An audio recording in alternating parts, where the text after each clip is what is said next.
Hi, Casey. Thanks for being on the show. Thank you. It's great to be here. Great. So, Casey, you are the founder of Terraform Industries, gigascale atmospheric hydrocarbon synthesis. Can you maybe introduce yourself share about your background, in science and industry, and what got you to start Terraform Industries? Yeah, for sure. I always say that I'm a recovering physicist. Basically, I did about 10 years of university and graduate school studying theoretical physics, mathematics, a little bit of geology on the side, and obviously, I did some chemistry and some other subjects back in the day. A lot of Latin as well, which has come up recently. And then, in around about 2015, I left academia, and since then, I've had the privilege of working in a number of technology-focused organizations. First, a startup called Hyperloop One that was attempting to commercialize Elon Musk's idea for a high-speed vacuum train, and then JPL, which is a NASA center in California that specializes in deep space robotics, where I worked mostly on radar and GPS related science, and then more recently founding my own company to focus on building machines that make cheap carbon neutral natural gas from nothing but sunlight and air. Yeah, and so I understand that you were working on that idea in your garage, and at some point you decided to make the leap and just leave NASA and start the whole thing. Yeah, I never really saw myself as an entrepreneur. Certainly, I'd considered the idea, but NASA had always been my dream job, and I'd landed there. I'd been there for going on 4 years. I was reasonably happy, and it was meeting my financial needs, which is a definite plus. And at the same time, there was COVID and lockdowns and all the rest. So I had no real strong reason to leave, except that I became increasingly convinced that this kind of technology and business model that I was exploring, initially by myself and then with the support of a few sympathetic friends, was something that should be done, needed to be done, would definitely be done, was something that I could accelerate, and no one else seemed to be doing it. So it kind of fell in my lap to make it real. Yeah, so we'll dive deep into it. But maybe first, because you mentioned Hyperloop One, can you maybe say in a nutshell why actually, why did it hit a roadblock? Because I'm assuming it's more or less stuck, or it's advancing way slower than people expected initially. Yeah, I think it's probably fair to say that Hyperloop One has not proceeded quite as quickly as we hoped when we first started out. I joined in 2015. And I don't know if this is the perfect venue to kind of explore some of the deeper reasons why it has progressed pretty slowly. But perhaps for the interest and edification of your listeners, I suspect basically Hyperloops end up having all the same challenges as high-speed rail, but in some cases more so, because the reason that high-speed rail is expensive is not just that the rails wear and that there's alignment problems and so on, but like the real reason that it's expensive to build, which is the major reason that it's expensive, is that the faster you go, the more bumpy the Earth appears to be. And so if a high-speed train, a TGV, for example, might go up to 300 kilometers an hour or so, but probably averages closer to 150 kilometers an hour. But even at that speed, like if you drive that speed down the road outside your house, you will fly off the road and run into a tree. So basically the same physics applies no matter where you are. So that's just a major challenge. And I think that Elon Musk realized this pretty early on, because at the end of the day, if you want to build tunnels where you go at high speeds, you end up having to put a lot of them underground. And then he went and did the Boring Company, which was about basically making that cheaper. Because if you run an analysis and you realize that you're going to spend 80 to 90% of your budget on tunneling, and all the rest on the vacuum system and the levitation system and all the rest, then it makes sense to focus your efforts on improving the tunneling technology so that you can achieve that faster. Yeah. So you mentioned TGV, which is the French high-speed train. Coming from France, of course, that rings a bell. And it's true that we only get to go really fast in some sections, but there are most places in France where while you're riding on the TGV, you're not going that fast for the very reasons you mentioned. So can you say something about the name, Terraform Industries? Why that name? Because we're on Earth after all, right? Why would we want to terraform Earth? Yeah, well, I mean, we were kind of throwing around a bunch of names, me and my wife and my cousin, actually, shout out to Jay and a few other people. And we kind of wanted something that, you could get a unique URL that said something about the mission, that sounded serious, all the right things. Terraform kind of fit the bill. But actually, Terra means Earth, right? So the sad reality is that as a side effect, an unwanted and unintended side effect, really, of a massive expansion of exploitation of natural resources, we are gradually turning the Earth into something a bit more like Venus. I mean, I don't think we would ever get quite that bad, but certainly we're moving it away from its ancestral state, and so it is probably necessary to do something to bring it back into band. Actually, at this point, with a degree of astonishing urgency. So first we terraform the Earth, but it also has. I imagine you will come to this point at some point, so I may as well just kind of blurt it out now. It has a little bit of space-related stuff. So some of your listeners might know that I'm in some circles moderately well known for writing a blog mostly about esoteric space subjects, and as an outgrowth of that blog, I ended up writing a book on industrializing Mars, which is basically like exploring some of the ideas behind like SpaceX's let's build a self-sustaining city on Mars. So like it's not just getting people there, but also putting people there and having them live and work there and be able to provide for themselves.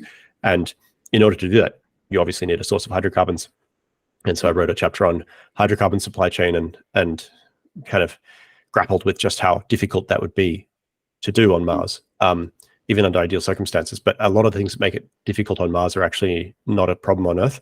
And I was like, that's interesting. Maybe this would work on Earth as well. And that was kind of the genesis of the idea, as well as just finally coming to grips, at the age of 34 or something, with just how unstoppably enormous the hydrocarbon industry was and why, and why these, kind of well-intentioned ideas of, well, what if we just stop using oil, insanely unrealistic. And so we have to find some way of making oil that does not destroy the climate. Yeah, because I mean, clearly, this is how I got to know about you, by the way. I was reading your space writing, and then I could see you were writing about energy every now and then, and I could see your thinking, evolve towards that idea. And then at the end of one of these articles, you just blurted it out. Okay, I'm launching a Terraform Industries. So I was like, wow, okay, thinking about all these issues, and now, becoming a doer. That was quite something.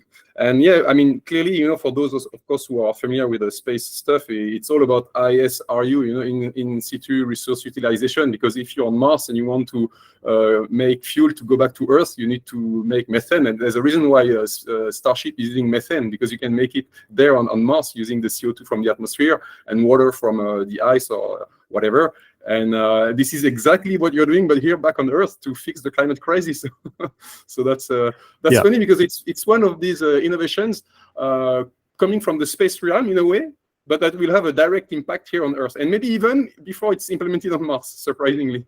So that's definitely, yeah. I mean, it will be like this technology will be deployed so quickly on Earth that there's just no way that it will be deployed at scale on Mars before we're mostly done on Earth.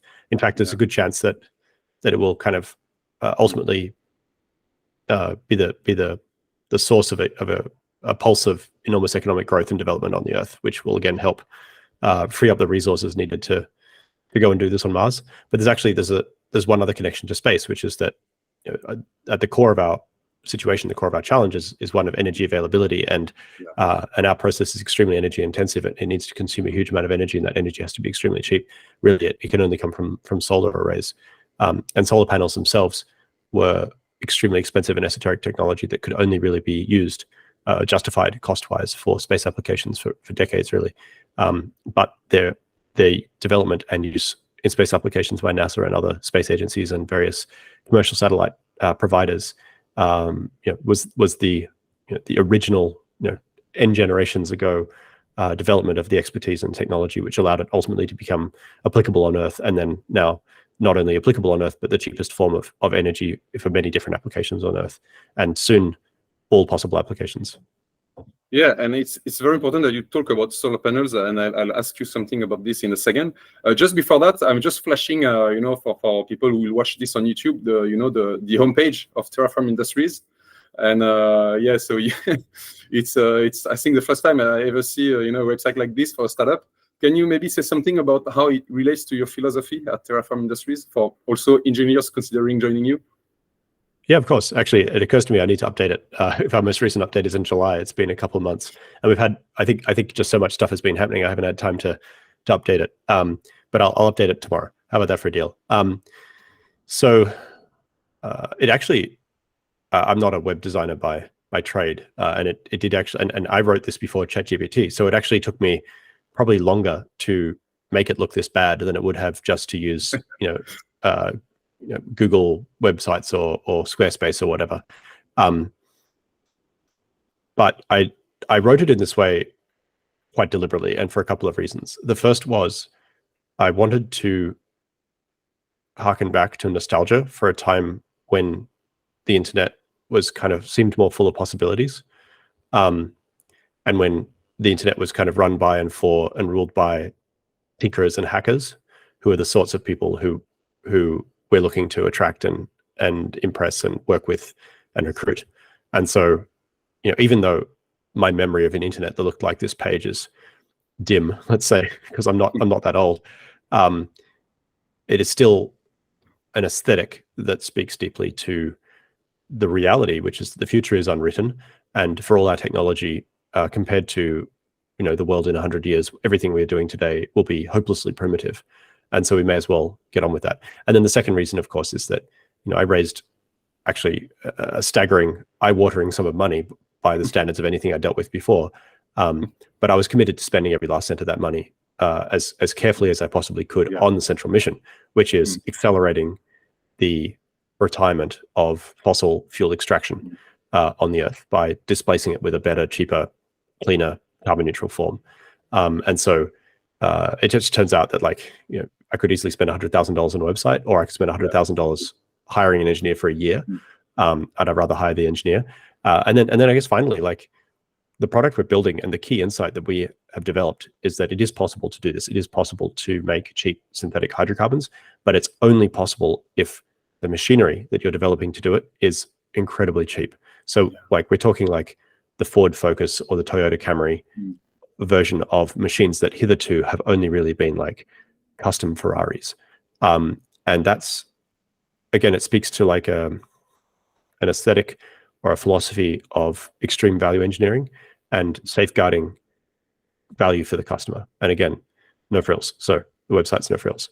But at some point, I do promise, and I guess we have a blog, we put images on the blog, but it's just WordPress. But at some point, we will probably add a form of the website that is more accessible or more comprehensible by, say, regulators and legislators who don't necessarily have the same ideological, technical background, and sometimes we hear confused by what we see here. But so we'll have that version at some point. But I think I'm wearing the Terraform Industries shirt today. Like the monospace font is something that I think underscores what we're trying to do astonishingly carefully, astonishingly well. Yeah, so I'll share the links in the description of the podcast, but at the very bottom of the website, there's the Easter egg, the explanation as to why indeed you're doing it this way, and just as you've just explained now. And so back to what you're doing, indeed, I think it's very important for people to understand that what you're doing is also a fundamental bet on cheap solar PV electricity, which is also an easy bet to make, because, I mean, if we look at the, and I'm going to share some charts here, if we look at what's happening, it's more or less baked in, right? So in 2009, we're at like $400 per megawatt hour. And now we're at $40 in 2019, and solar panels are going down. So can you explain, because that decline is very important to what you're doing. It has to come get even cheaper for this to make sense. We're almost there. Can you explain why this is collapsing, since 1970? What's driving that crazy decline in costs? Yeah, well, I mean, as Ramez Nam points out much more eloquently than I will ever be able to, the solar panel is a manufactured product, and it turns out that basically anything that humans can figure out how to make in a factory, we can figure out how to suck the cost out of it over time. And there's actually an empirical relation called Wright's law, or the learning rate, that was first kind of written down during the Second World War, studying this effect with the production of fighter planes, which are actually much, much more complex than what we are trying to do. And it basically holds that every time you double production, which is equivalent to an evenly spaced jump on the graph in front, the price comes down by a fixed percentage. And so this graph actually shows a learning rate of 20.2%, which is to say that every time the production is doubled, which currently is happening roughly every 2 years, the price comes down by 20%. So that's roughly 10% per year. But actually, if you look closely at the graph, the price behavior of solar panels in the 1970s actually has almost nothing to do with the price behavior of solar panels today, obviously, because it's like so long ago. So when you're drawing the fit through this graph, you should probably place more weight on recent data points than older ones. And if you do that, you actually see that between 2008 and now, the learning rate is more like 30%. And that just kind of reflects the fact that once the solar array technology became the sort of thing that's mass produced, there's on order 10,000 process engineers, mostly in China, working on this 24 hours a day. They're all extremely sharp, smart, well motivated. It just kind of it really took off. It's like a turbine in a way. Like the learning rate itself has a learning rate, and of course, ever since 1982 or something, people have been predicting, oh, this is the year that solar will stop getting cheaper. And every single year, it's gotten cheaper and cheaper and cheaper. In 2010, 2011, Germany basically gave up on domestic panel manufacturing and said, that's it, we can't squeeze any more blood from this stone, we're done. And then China took over and it's like, hold my beer, and basically crushed another 90%, like another 10x reduction in cost out of it in just 10 years, which is just astonishing. And so when you look at that and you realize that actually solar just now, as of this year, is like pushing 1 or 2% of global supply. And that's just for electricity. That doesn't take into account growth. It doesn't take into account synthetic fuel. Like it's still extremely early days. And one of the things I like to say is that solar is just barely getting started. And that's self-evidently true. Like there's still, quite frankly, a fair bit of silliness in the industry that is yet to be squeezed out. That's just a reflection of the fact that it's still early days. Yeah, and so here we're looking at the cost of the solar panels themselves, I think per watt. And if we go back to the cost of energy itself, so there's that notion, of course, that, but for the listeners, LCOE, the levelized cost of energy. So we're taking here everything into account, capex, opex, and all the energy that will be produced over the lifetime of the solar plant, for instance, and we can see that it's decreasing. And again, one of the reasons is the collapse in manufacturing cost, and the rate of iteration with solar panels, as you said, it is crazy when you compare to, of course, nuclear. There's basically not much happening. It's so slow. While for panels, like they're iterating like every month, every 2 weeks. They're all working on that. This is there's a certain advantage to working on something where the unit cost is much lower. So like nuclear plants are still constructed rather than manufactured, which sounds like an arbitrary distinction, but it's important. So like panels are mass produced largely robotically in a controlled environment. The individual parts can be handled by a person, whereas the nuclear reactor, China is being, I think, justifiably celebrated right now for building a sequence of nuclear reactors, and they take only 4 years to build, which is extremely fast by modern standards. But that's a lifetime in the context of the solar industry. Yeah, and in your communication, you explain how reaching basically $10 per megawatt hour will be really a very important threshold, because thanks to your machine, then you'll be able to produce methane that is more or less competitive already in some markets. So is that really indeed the critical threshold we need to get at, or $10 per megawatt hour? Yeah, it's in that general range. So I'd say in the next few years, and that's actually without any subsidies. So in the United States now, there's this Inflation Reduction Act subsidy, which is worth an astonishing sum of money, to the point that if we were in production now, we'd definitely be making money. In Europe, natural gas prices are a bit higher, which more than makes up for the fact that Europe's solar resource is a little bit lower than the United States. In East Asia, natural gas prices are quite a bit higher as well. So it just so happens that normalizing by hydrocarbon hungry populations, the amount of average sunlight they receive, and their ambient natural gas prices due to their distance from the Middle East or Australia, that actually, like as of today, we're basically if we were in production, we would be making money. But I think in 10 years' time, we'll be making much more money without any subsidies at all, and that'll be obviously much more clear. And it's a wonderful thing to be in a position where the single largest factor of your production is something that there's kind of a huge, basically war between dozens of manufacturers over trying to make that thing as cheap as possible, and then you get to sit on top of it. Yeah, and so $10 per megawatt hour or 1 cent. Yeah, so here we are. Saudi Arabia is very, very, very close. Of course, in Saudi Arabia, gas prices are extremely low as well. So I don't know if that would make a whole lot of sense, but essentially the cost of deploying the solar is Saudi is a few years ahead of the rest of the world because of the quality of their solar resource and the relative simplicity of their regulatory regime. Yeah, and so so you'll be making methane first, and so when we're looking at the hard to abate sectors, so there's shipping, and I learned, for instance, that CMA CGM, the French shipping company, they are also betting on methane, so biomethane, but also e-methane for their energy transition. So that's just perfect. But when it comes to aviation, I understand that you will also be able to make at some point e-kerosene. But what's the cost of what's the LCOE of solar PV? What does it need to be for e-kerosene to be competitive, on world markets, roughly? It's basically the same number. So around $10 a megawatt hour. Wow. About $10 a megawatt hour, we start hitting cost parity. I mean, depending where you are. I mean, obviously Texas is a little bit different, but Texas is extremely energy rich across all different kinds as well. But it just depends on where you are.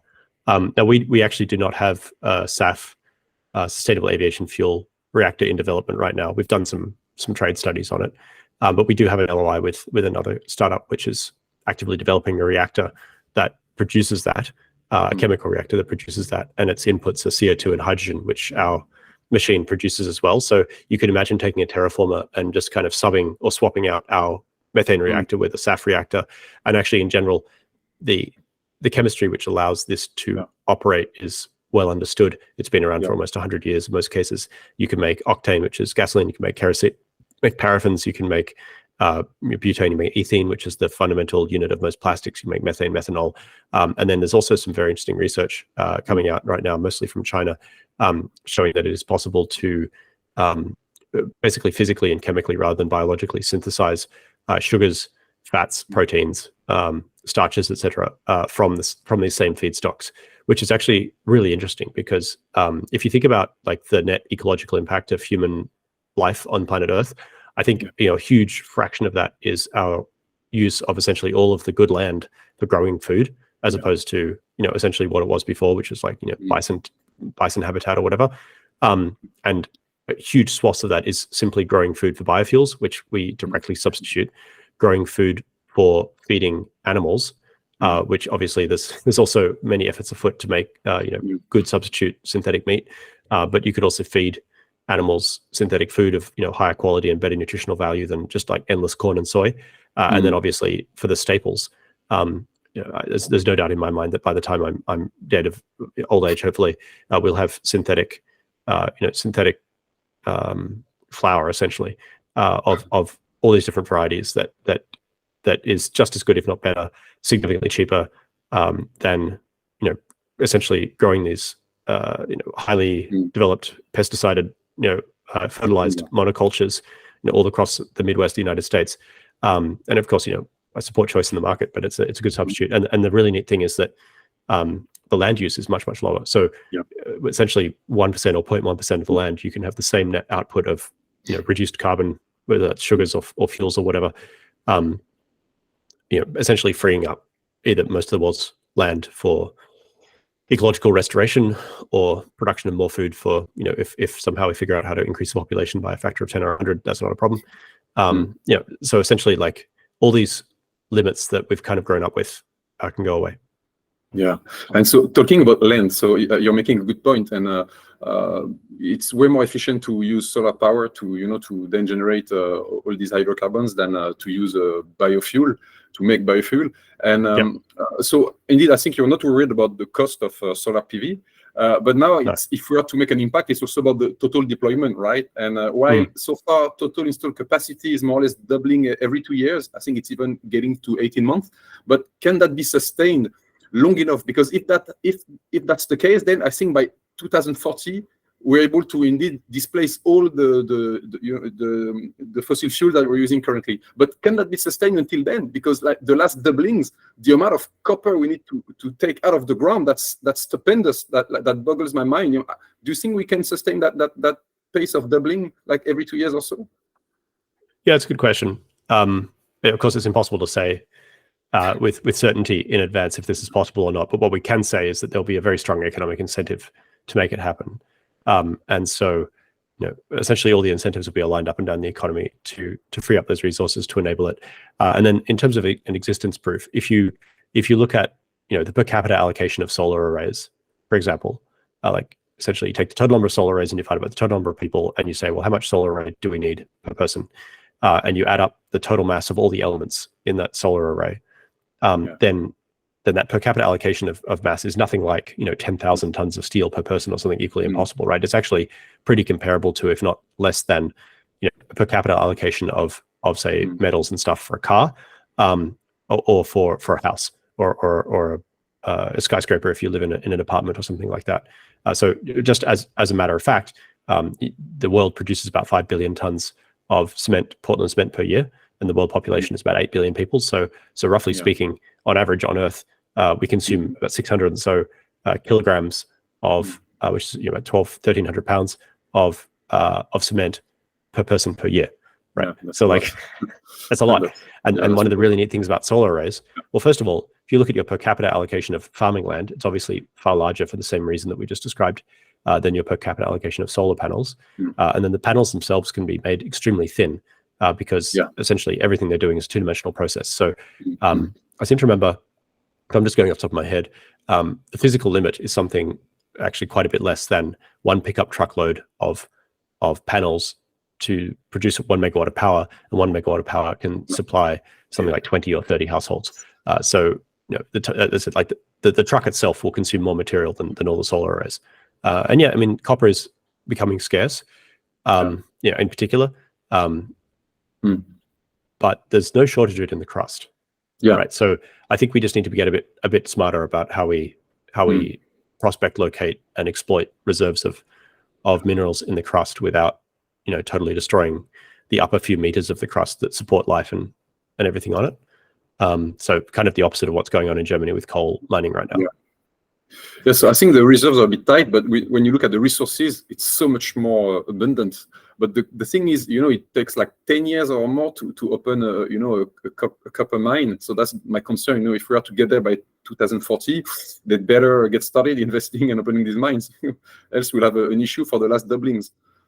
I think that's a good point. I think it is also incumbent upon us and your listeners and everyone else to say, well, why the hell does it take 10 years to open a copper mine, right? Like now my wife is pregnant with our third child, and it seems like 9 months is an eternity, right? But like if you can make a whole human in 9 months, if SpaceX can build a whole Starship in 4 months, why does it take, if the Manhattan Project, so actually one of our investors, Patrick Collison, has a website called FAST where he lists a whole bunch of different things that were done improbably quickly. So for example, the Manhattan Project went from authorization to the completion of the atomic bomb in just under 2.5 years, right?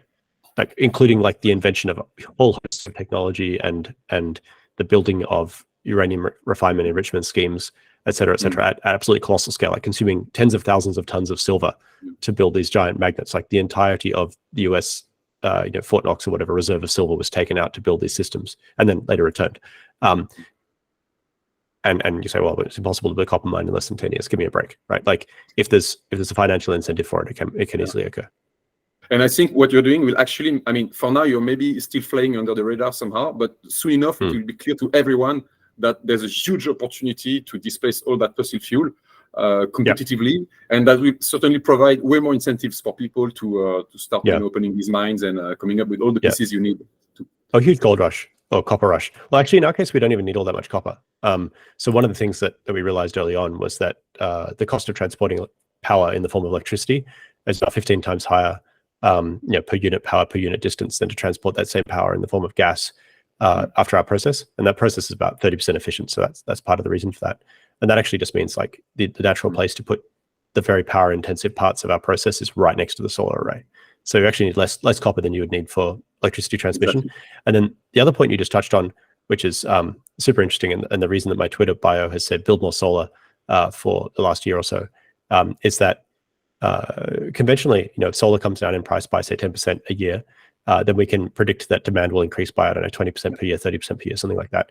But as soon as solar power crosses the cost parity threshold for hydrocarbon synthesis, the total addressable market of solar increases by about a factor of 10. Right. So instead of going up by 30% or 20% in a year, it goes up by 300% in a year, which is obviously going to create, let's say, ripples across the supply chain, which I look forward to. But like if you see like there's these periods, if you refer back to that graph you showed earlier, where like solar has kind of had these inflection points where it's been developed much more quickly. Obviously, the next major one is when it is competitive on hydrocarbon market as well as on the electricity market. Yeah, so that will happen, and it will be such a shock for all these economic agents. But for now, we're still talking about the future. So let's see, depending on how you execute. I mean, yeah. So actually, I want to be super clear here. Like, part of the reason we publish this openly is to try and encourage other people to enter the market. How do I say this nicely? Tesla's an amazing company. I've invested in Tesla for 12 years now. I own, my wife and I own 2 Teslas. We drive them around. Tesla's mission is to accelerate the advent of sustainable transport, and they certainly accelerated the advent of electric cars by probably a decade or more. But in terms of their ability to effectively roll over the entire fleet of global transport, ground transportation, they are not winning. I'll put it that way, because even in this year, the total sales are still like 95% plus internal combustion engine vehicles, and cars are driven on the road for 10, 20 years, and trucks on the road for 10 and 20 years. And it'll probably be another 10 years before electric cars have outright majority in terms of sales, which means that it'll probably be in the 2040s, mid to late 2040s at the earliest, before the majority of cars on the road, and I'm not saying just in my neighborhood here in California, but like worldwide, are electric. And as we said earlier, like, unless we really screw this one up, we'll be mostly synthetic by the late 2030s. So, essentially for a decade, the last of the internal combustion engine cars will be running synthetic fuel, which is carbon neutral anyway, before they become fully electric. And so, it's one of the reasons why we publicize that, or we publicize what we're doing. We're trying to encourage people to compete with us. I think it's kind of lonely, frankly, in our current position. I'm surprised we're 2 years in, and still, as far as I know, no one has really understood or adopted our approach, particularly to the extremely low capex development, which is vitally important to hit low production costs and scalability. So that's the secret, I guess. No, but that's not gonna last for too long. But anyway, so well, I mean, you screw up. Like, even if tomorrow there's a horrible earthquake in California and we all die or something, like the technology exists, the chemistry exists. This method's been prototyped. Like, really, Terraform's advantage, the race we are running right now, is like, how many years can we shave off the schedule, right? So like, I think just on sleepwalking mode by itself, this will happen by late 2040s. And as I said, if we do everything right, maybe by late 2030s. So we could probably shave a decade off, as Tesla was able to shave a decade off. And a decade makes a really big difference when it comes to 50 gigatons of CO2 per year. It's probably measured in tens of millions of lives. So I think it's highly motivating to the stakes keep are on trying. enormous. And I mean, talking about electric cars, I think we've not reached a point where electric cars are cheaper to buy and cheaper to operate. They are cheaper to operate, but not yet perfectly cheaper to buy, depending on what parameters you look at. But in a few years, they will. And when we reach that threshold, I think the boom will only go further. I mean, the total cost of ownership, I think of.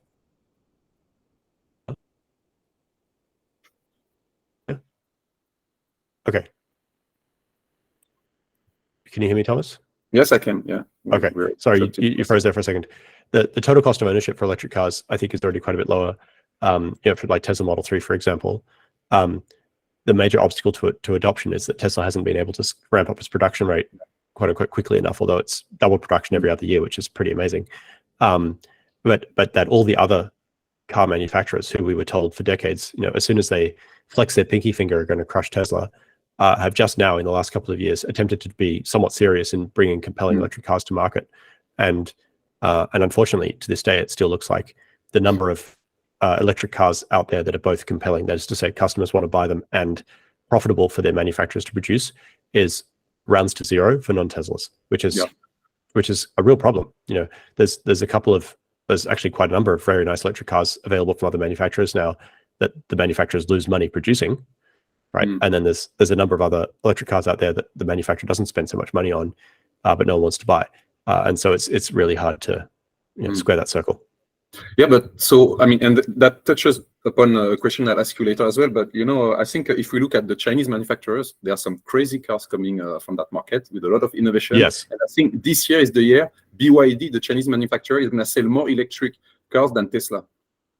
Well, I wish them luck, and I hope they have a decent fight. Decent competition. I think it will benefit everyone. But yeah, BYD is essentially the only other manufacturer who could really possibly threaten Tesla at this point. And even then, like, the market is easily big enough for them, plus 10 or 15 competitors on top of that.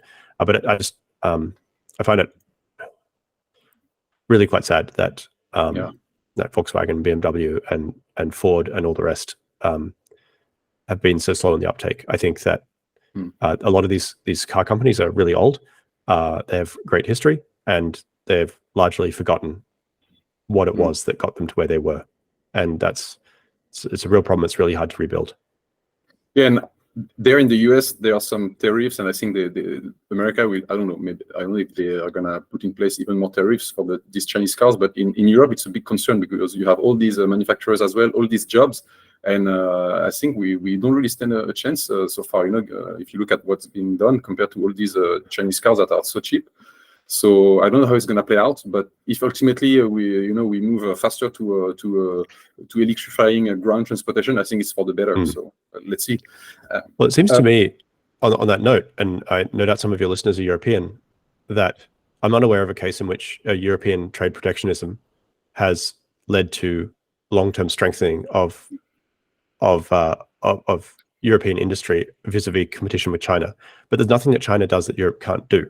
Right? It's not like they're aliens who are somehow infinitely better at manufacturing. If anything, a lot of Chinese manufacturing occurs using tooling developed, designed, built, and exported from Germany and France, for that matter.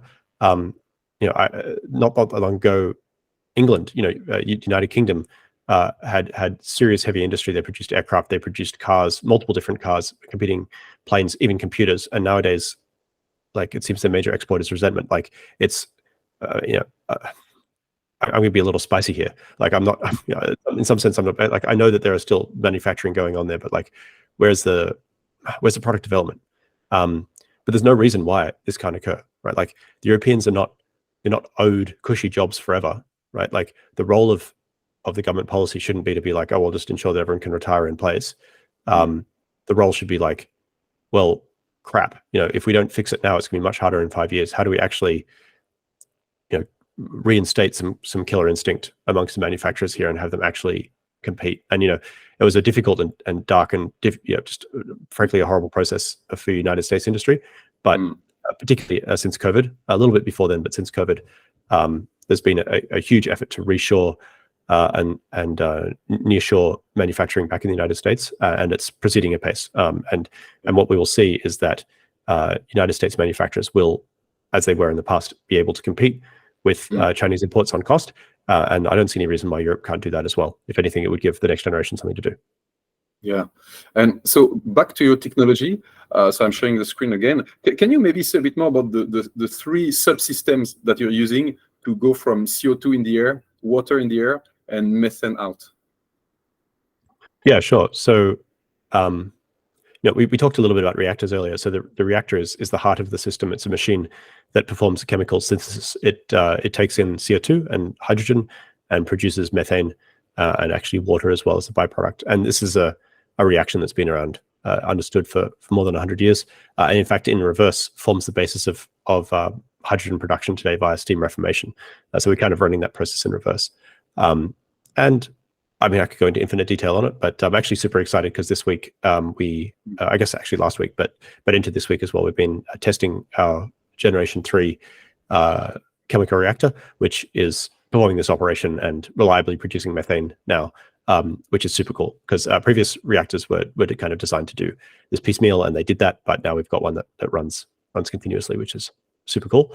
But then it needs a source of CO2 and a source of hydrogen, and both those sources need to be extremely cheap, and the source of CO2 needs to be carbon neutral in order that we are making a carbon neutral fuel, obviously. So, and it is true that there are a number of startups out there who are attempting to develop and commercialize direct air capture technology and/or electrolyzer technology. But when we really looked into our spreadsheets and we talked to these potential suppliers, we were unable to convince ourselves that we would necessarily be able to obtain sufficient numbers at the appropriately low cost of these devices when the time came. Which, we're not in a hurry to reinvent the wheel, obviously, but we do need to make sure that our supply chain is secure. So we basically had to go and build machines that did these two things too. So one of those is a machine that captures CO2 from the air, and the other is an electrolyzer, which is a machine that transforms water into hydrogen and oxygen. And the oxygen we vent, and the hydrogen we keep and use it to convert the CO2 back into CH4, which is methane. Yeah, and so we can see in the image that, so not only are you capturing CO2 from the air, but you also need to capture some water that you condensate out of the air, I understand. Yeah. So it says for your product, the Terraform Mark 1, 2,000 liters per day. So this is the amount of water you need to condensate every day per machine. 2,000 liters, even in semi-arid area. This is I mean, it's an option. So, so actually, we anticipate that in most of the places we operate, we'll be able to obtain sufficient amounts of water via local supply chains, because 2,000 liters is just not very much water. It's if you were drinking it, obviously that would give you a tummy ache. But if you look at per capita consumption of water in the United States, it's many times higher than that, and an awful lot of that is used for agriculture in remote regions that are already served by canal networks and so on. So it's in the grand scheme of things, it's not a whole lot of water. But if you are in a sufficiently arid region where the water is not available, of course, it is possible to condense it out of the air. And even in very dry locations, the amount of water in the air is almost always much higher than the amount of CO2 in the air. And since we're filtering CO2 out of the air, it's actually not all that difficult for us to grab some water as it's going by. It adds a little bit of cost to have a chiller as part of the desiccant process. Otherwise, we just basically capture water and then we re-release it as steam as part of our thermal cycling process. Yeah, and so in your system, you have the electrolyzer and the direct air capture system. Can you explain why low efficiency is what you want? Why is this the best approach, low efficiency? Because it's so counterintuitive for people to understand. Yeah, it's super hard to explain. I've been trying to explain this for 2 years, and I don't think I've ever found a good way of doing it. I can talk about factors of production, but it seems very economic speak. But essentially, like the major input, the thing that costs you money into this electrolyzer is electricity. And so when people see that, they say, oh, well, if you're spending all your money on electricity, then surely you want to make sure you're getting the most use out of it. So you want to maximize efficiency. And that's certainly true. But then actually you can maximize efficiency forever and add a lot of cost to get marginal amounts of electricity, save marginal amounts of efficiency improvements. So what we realized is that the electricity price is coming down over time. And actually, if you want to capture upside, right, if you want to make money as a result of this input getting cheaper, then you actually need to use more of it. You need to take advantage of the fact that it's cheaper. And of all the different things that go into this, you've got materials, you've got labor, you've got electricity, you've got land, all this sort of stuff. Everything else is getting more expensive over time, but electricity is getting cheaper. And so you actually have to build a system that saves on materials and saves on labor by using more electricity. That's how, in financial speak, you take a short position in electricity prices and capture the upside from that. So that's the secret sauce. Another way of phrasing it is that actually I do have a blog post on this, which people can check out if they want to double check my numbers. And and so I actually essentially took this intuition and made it rigorous. But basically, I just explained this to give readers a second chance to get their heads around this. If you want to make hydrogen with electricity cheaper than making it with natural gas, then the price to hit is $1 per kilogram, and the amount of energy required to produce a kilogram of hydrogen is no less than 40 kilowatt hours. I think that's true. Maybe off by a factor of 1,000. I think it's 40 kilowatt hours per kilogram. And in practice, in the real world, you never get better than 50 kilowatt hours per kilogram at 80% efficiency, and our system's about 50% efficient, so that's about 80. Well, lots of 50s and 80s going back and forth, but about 80 kilowatt hours per kilogram. So if you run the math on 80 kilowatt hours times your local electricity price, you will find that that you're spending an awful lot of money, maybe $5, $6, $7 per kilogram just to make your green hydrogen. And obviously, you cannot get anywhere near $1 a kilogram if you're spending that much money on power. So the answer is we need this extremely cheap power unit. It's $10 per megawatt hour power. And if you have $10 megawatt hour power, then you're kind of in the right ballpark to hit $1 per kilogram for hydrogen. So where do you get that sort of cheap power? Well, the only place you can get it is right next to a solar array. Right, as soon as it goes through an inverter, as soon as it goes through a power line, as soon as it goes through a distribution system, it accumulates too much cost. You literally have to be right next to the solar array. The solar arrays are plugged together. They're kind of put together in strings where one plugs into the next to generate a relatively high voltage and relatively low current DC current supply, which is then fed into an inverter. So the last line on that string could be, I don't know, 650, 700 volts. And in principle, you do not want that string to touch the ground. It has to go directly into your machine, right? Because as soon as it touches the ground, it goes through a switch, power electronics, you know, it adds too much cost. Okay, so that's fine. We'll just sit right next to the solar array. We'll get it to the solar array. No problems. Yeah, and so, even with the intermittency of solar, it's fine because so that's the challenge, right? So the solar array is great. It's cheap, but it only works during the day. Okay, yeah. So again, if you're using an electrolyzer and it's super expensive, then you damn well want to use it, 8,760 hours per year, 24 hours per day, which obviously solar is not compatible with that unless you're on a spacecraft somewhere. Which, don't get me started on that. It's a bad idea. So when the sun goes down, that's it. So naturally, your utilization will be much lower. In fact, it'll be more like 2,000 hours per year, or about 25%. And so if your utilization is 4 times lower, and you're trying to make hydrogen on the same rate, then obviously your capex, the cost you spend on the electrolyzer, has to be 4 times lower as well. And it actually, once you run the numbers, you realize, oh, I saved a lot of money by doing that. Can I make it even cheaper? And it turns out that you can keep on making it cheaper and you keep on saving money. The overall cost of the hydrogen you're producing is decreasing. You're making more and more value for your customers until you get down to about 50, 60% efficiency. Because just to get from like 60% efficiency to 80% efficiency will make your electrolyzer easily 10 times more expensive. So you save like 15, 20% on power, and now you've got like 10 times more cost on the machinery. Doesn't make sense. Yeah, so another way to put it is, when you're running a business, you have capex and opex, and what you're doing is you're minimizing capex aggressively because you're betting on the ever decreasing opex, and as a result, you end up with a cost of methane per unit of methane, which is very competitive with the fossil methane. That's basically what you're doing. So I ran the math last weekend on. And maybe I'm off here by a couple of digits of precision, but at $10 a megawatt hour, we can produce natural gas for about $16 per 1,000 cubic feet, assuming very fast amortization costs. If you amortize over 20 years, obviously it's cheaper, but we're assuming that it's quick because we want to compete with drilling, where you get your money back pretty quickly, and because we want to take that capital and feed it back into additional scale and production. And the $16 per 1,000 cubic feet of natural gas is on the more expensive side, compared to if you're right by a gas well. But if you're in East Asia or in Europe, if you're a consumer in Europe, that's actually a pretty good price. So that's basically the tipping point. It's in that general realm. We ultimately think that solar will actually go down well below that point. So there will come a time. It's actually kind of interesting. Like Texas, I mentioned, is very energy rich, so there's a good likelihood that some of our first gigawatt of deployments will occur in Texas when we're producing natural gas there. But it is also extremely likely that probably the last place on Earth where we displace gas production, where essentially we outcompete the last gas well, the last oil well, will be in Texas. So it's kind of it'll be like there for the entire journey. Yeah. Okay, and.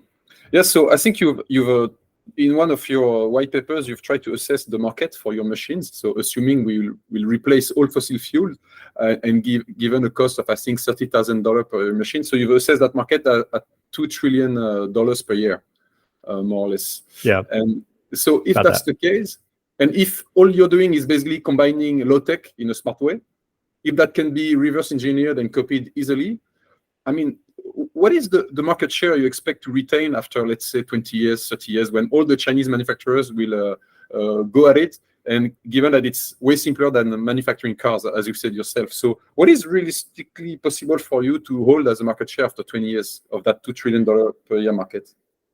It's impossible to predict, obviously. But it's a $2 trillion market can easily sustain 1,000, 2,000, 3,000 huge companies serving that market, right? And that's what we want, right? Like at the end of the day, our mission is to accelerate the transition. And so if it turns out that building a huge monopoly is the best way of doing that, then so be it. If it turns out that basically setting up a bunch of affordably licensed subsidiaries in every city on Earth is the best way of doing that, then we do that too. The real question is how long will it take us to get to that point where anyone who lights the stove, anyone who drives their car, anyone who goes flying in a plane is using synthetic fuel. Yeah, and actually the 2 trillion is just gas, right? So if you include oil, synthetic gas. Oil, which would definitely be in play by that point, right? Essentially, once gas is profitable, oil is also profitable in the same market. Then it would easily be like probably almost 10 times that size. Yeah, like and 15, 20 trillion. Yeah. And in terms of your own strategy, I think you've been hesitating between manufacturing the machines and selling the machines, manufacturing the plants and franchising the plants, the factories, but also operating the machines and selling the gas yourself. Like maybe in the US now, because of the IRA, there's an opportunity to do that. But so do you have a more definite idea on whether you want to manufacture gas yourself or just sell the machines? Or it was a little bit esoteric. At the end of the day, there's no hard and fast rule on what we must do. But again, like if we're informed by our desire to roll this out as quickly as possible, then necessarily we should seek to find partners who have strengths in complementary areas. And so it probably doesn't make a whole lot of sense for us to stand up an entire internal vertical that does solar farm development, which involves, labor costs and stacking incentives and having standing armies and project offices in every city, around the country, given that there are already multiple very effective and highly competitive companies that do that. And they would actually become a natural customer. Like they would come and buy machines from us, which would then allow them to develop more solar arrays more quickly and more profitably. And then obviously, like if they're operating those arrays and operating those plants, then they end up capturing the upside over time of the Inflation Reduction Act subsidies. So we necessarily have to sell those at a discount, but at the same time, we don't then have to finance ourselves for like 5-10 years. While we're doing that, we can convert some fraction of that net present value into revenue the same day. And that's, from a cash flow point of view, extremely important. It also allows us to just focus on operating like, was it troll mode or monk mode? It's kind of hiding inside our factories, focusing on churning these guys out rather than having to worry about labor relations in Nevada or something like that. So that's kind of my ideal. And then obviously in the very, very long term, it would make sense for us to have multiple factories all around the world producing these localized versions, necessarily customized versions. And I don't have a religious perspective on whether they should be Terraform branded or Terraform franchises, cross-licensed or whatever. At the end of the day, I had a great chat with let's say a major European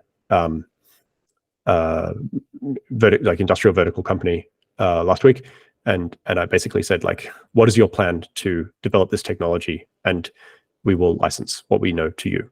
And I would just be thrilled, frankly, if the only evidence that we were involved was that like some small subcomponent inside an array of 10 gigawatts or 100 gigawatts of these in Europe was like Terraform inside or something.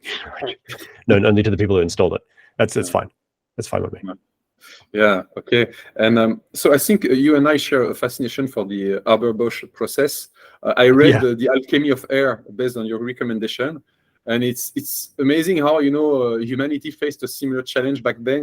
We had to find a way to fix nitrogen from the air, and we just did it, and we were able to feed 8 billion people to that day. So that's amazing, and people are not fully aware of this. And and when you read the book, you see how hard it was to come up with the prototype in the first place, and how even harder it was to industrialize the process. Would you say that what you're doing is way easier in many ways? Or how would you compare this?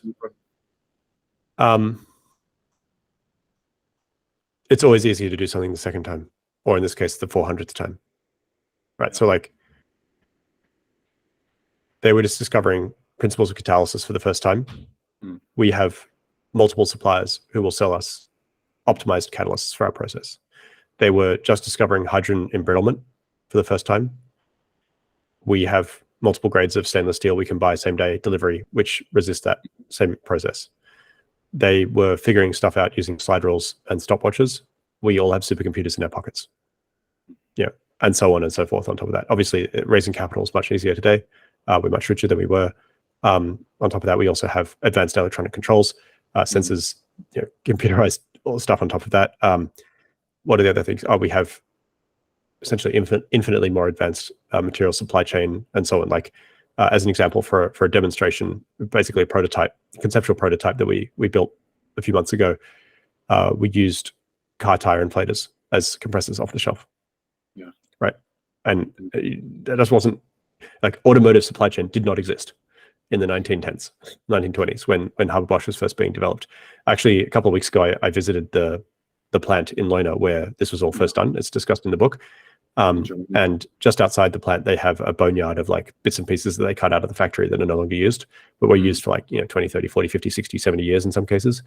And you feel like you're walking through like a grave of giants or something, because, in our experiment, we built a Sabatier reactor that makes synthetic methane. And the first generation one was, about yay big, like not much bigger than my thumb. That's crazy. And in Leuna, I was standing next to a Sabatier reactor that was used for pretreatment of gases going into the Haber-Bosch process that was as tall as me. And each of the nuts securing the end of this tube in place were much significantly larger than my hand. I probably would have struggled to pick them up. And the wall thickness on this forging or this casting was 4 or 5 inches thick, had been cut off with a plasma torch or with a probably an oxyacetylene torch to put it in this place. So it was just was quite incredible to see the scale at which they went and built that thing.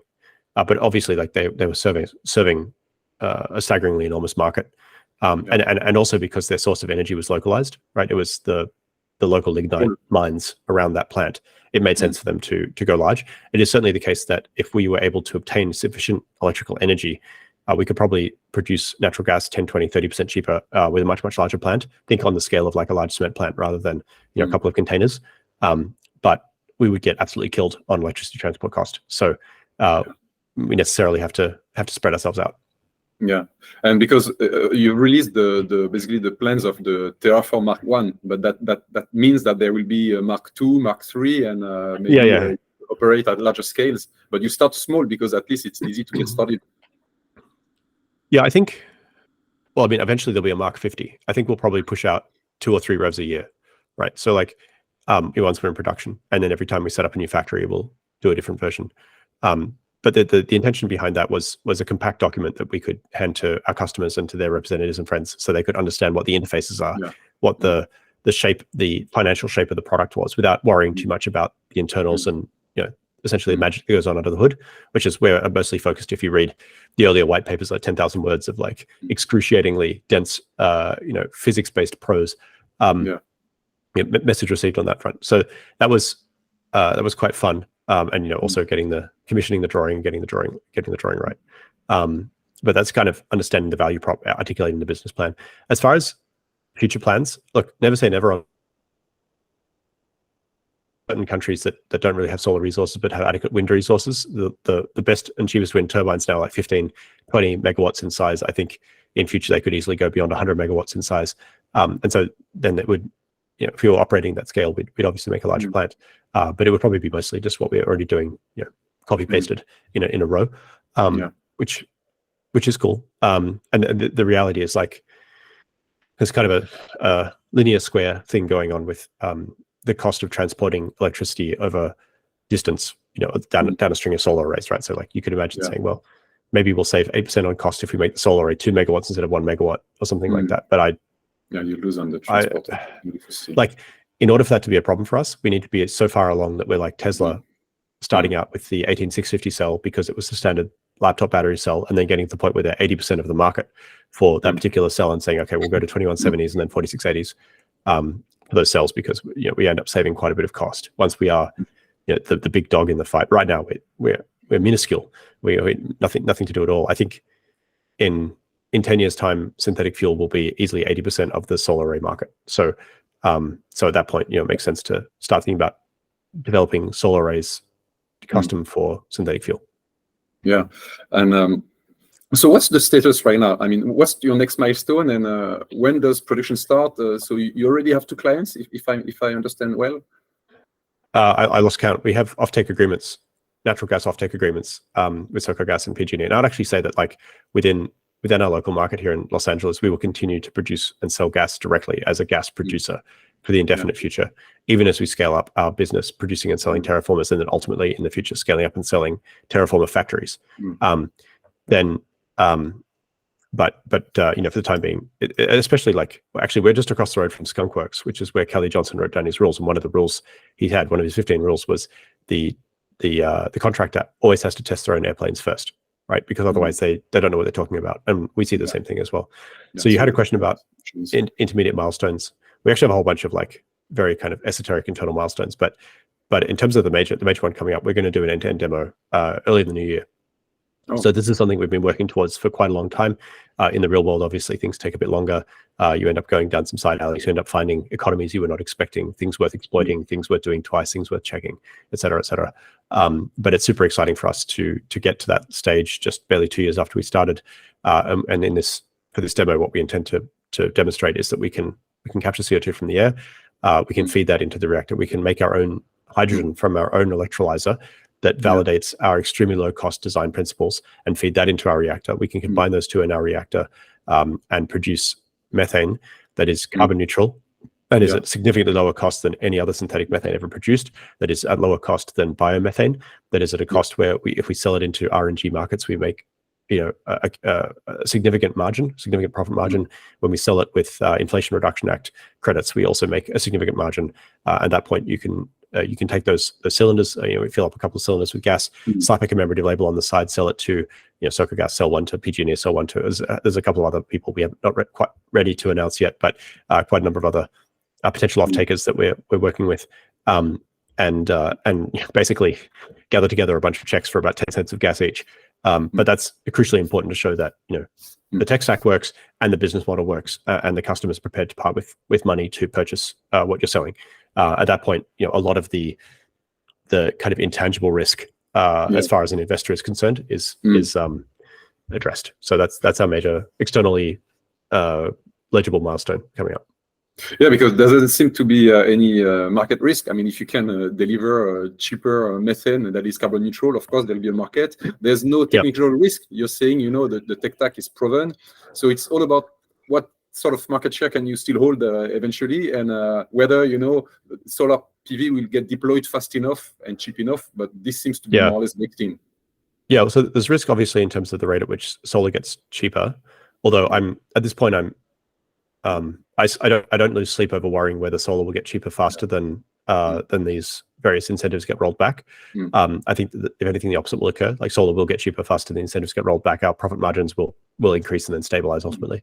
And then, you know, actually long term, what I worry about is the rate at which solar production can be ramped up. That's the ultimate limiting factor for solar. Ultimate limiting factor, is whether we can maintain a 2-year doubling time for another 20 years. And then hopefully, like, stop at that point before we pave the entire world with solar. Coming to a backyard near you. And then, sorry, you had a second question there. Oh, you were talking about other kinds of risks. Yeah, no, so I was listing these risks, but there's no market risk, no technological risk as far as I can see. It's just about solar PV deployments, and then of course the market share for you as a company, you know, because the industry, no doubt, it will boom. Right? No doubt that will boom. I'm not super worried. I'm not super worried about market risk. Like, I think there's going to be a durable demand for natural gas and other hydrocarbons indefinitely, but it's not super guaranteed, right?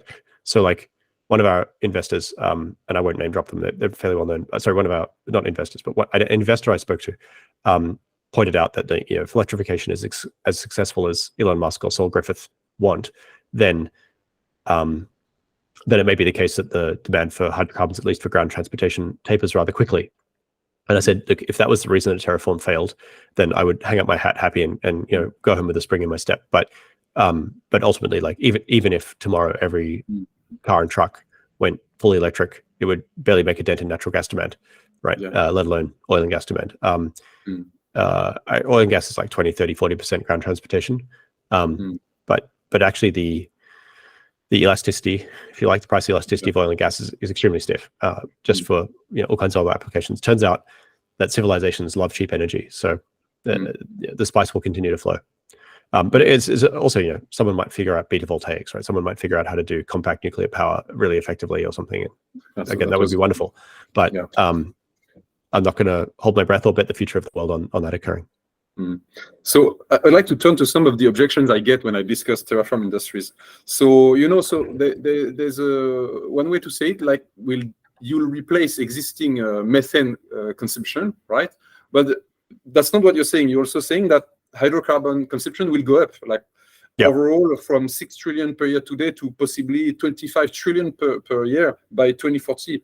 So that means there will be a lot more methane in circulation. And if you have a lot more methane, that means you have a lot more methane leaks, because it's really hard to bring them down to zero. So if we augment dramatically the amount of methane in the system, if you only have 1% leaks, given the global warming potential of methane in the short term, that could end up being disastrous. So wouldn't that negate, the positive aspects of what you're trying to do? Yeah, that would be pretty ironic, wouldn't it? So methane leaks is a major issue, obviously.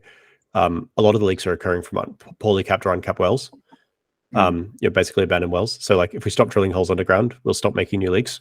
And there's also substantial efforts at play to capture that methane and burn it to do useful things with it. It's also something that we now, and actually only relatively recently, have the technology to monitor from orbit. So leak discovery is relatively straightforward, whereas in the past it was kind of a crapshoot. You know there were leaks, but you would have no idea where they were or way of finding out where they were. But nowadays we can find out where they are.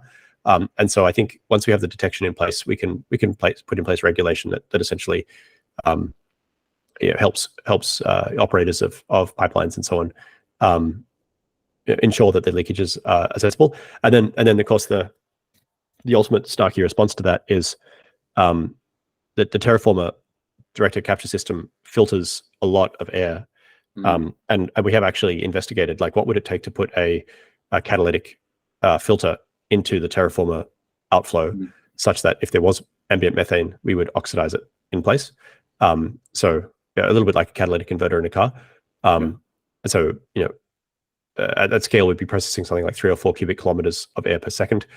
We could actually meaningfully filter methane from the air using technology like that. That won't increase cost too much. That won't be no. Like that would be the cheap option compared to, like, say for example, compared to water recovery. Like water recovery would probably increase cost by 10 or 20%. But if you have the right catalytic system, then that would be relatively inexpensive. It's like it wouldn't add to our energy consumption, for example. Like it would increase capex a bit, but it wouldn't add to energy consumption. Yes, another objection is, especially in Europe, there are talks of the hydrogen economy. Some countries, they want to invest big time in the hydrogen economy. And one of the steps in your process is to actually come up with a green hydrogen at less even than $1 per kg. So ultimately, yes. So, and some people could say, why not use that green H2 for industrial heat at the place of production? Why not use it for aviation? Why not use it for shipping instead of adding more processes, on top of that to come up with methane? Well, it is true that actually our process uses half the hydrogen just to make water, right? The other half goes into methane. So there's like a 2-for-1 loss of the hydrogen there.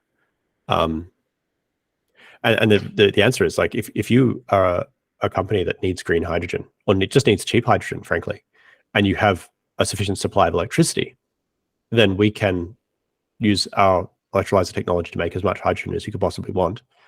And I actually do expect that, for example, next generation Haber-Bosch plants, if we use hydrogen to make green steel, for example, then they will probably have dedicated solar arrays that will produce just hydrogen. Those hydrogen will be piped from the electrolyzers, which will be distributed amongst the arrays for essentially reducing electricity transport costs, transport the hydrogen to a central hub, and then from there into a factory or a secondary chemical process. That's fine, right? Like, all power to them. We take their calls, we'll answer their questions, we'll sell them electrolyzers. That's totally okay. We can totally unbundle our machine. But if you look at the the total addressable market for that, right? Like, how much growth is there in steel production in Europe right now, right? Like, I think it's actually, if anything, it's shrinking, and the legacy steel production plants will still be used, right? Like, the major cost is building a new plant. Whereas what we are trying to do is, what we're endeavoring to complete is technology that can sort of outcompete drilled oil and/or imported oil and gas anywhere on Earth, with the only requirement being the land that you use to put the solar arrays on, and maybe some water if you can get it, but you don't need it, right? You can do without it if you cannot Like if it is cheaper to not like build a pipeline from a nearby reservoir or a well or something, then you can just get water out on site. And actually, if a local community needs water, you can actually produce excess water. Just increases cost a bit. So that's the goal there. As far as using green hydrogen as far as using hydrogen in general for various applications. Yeah.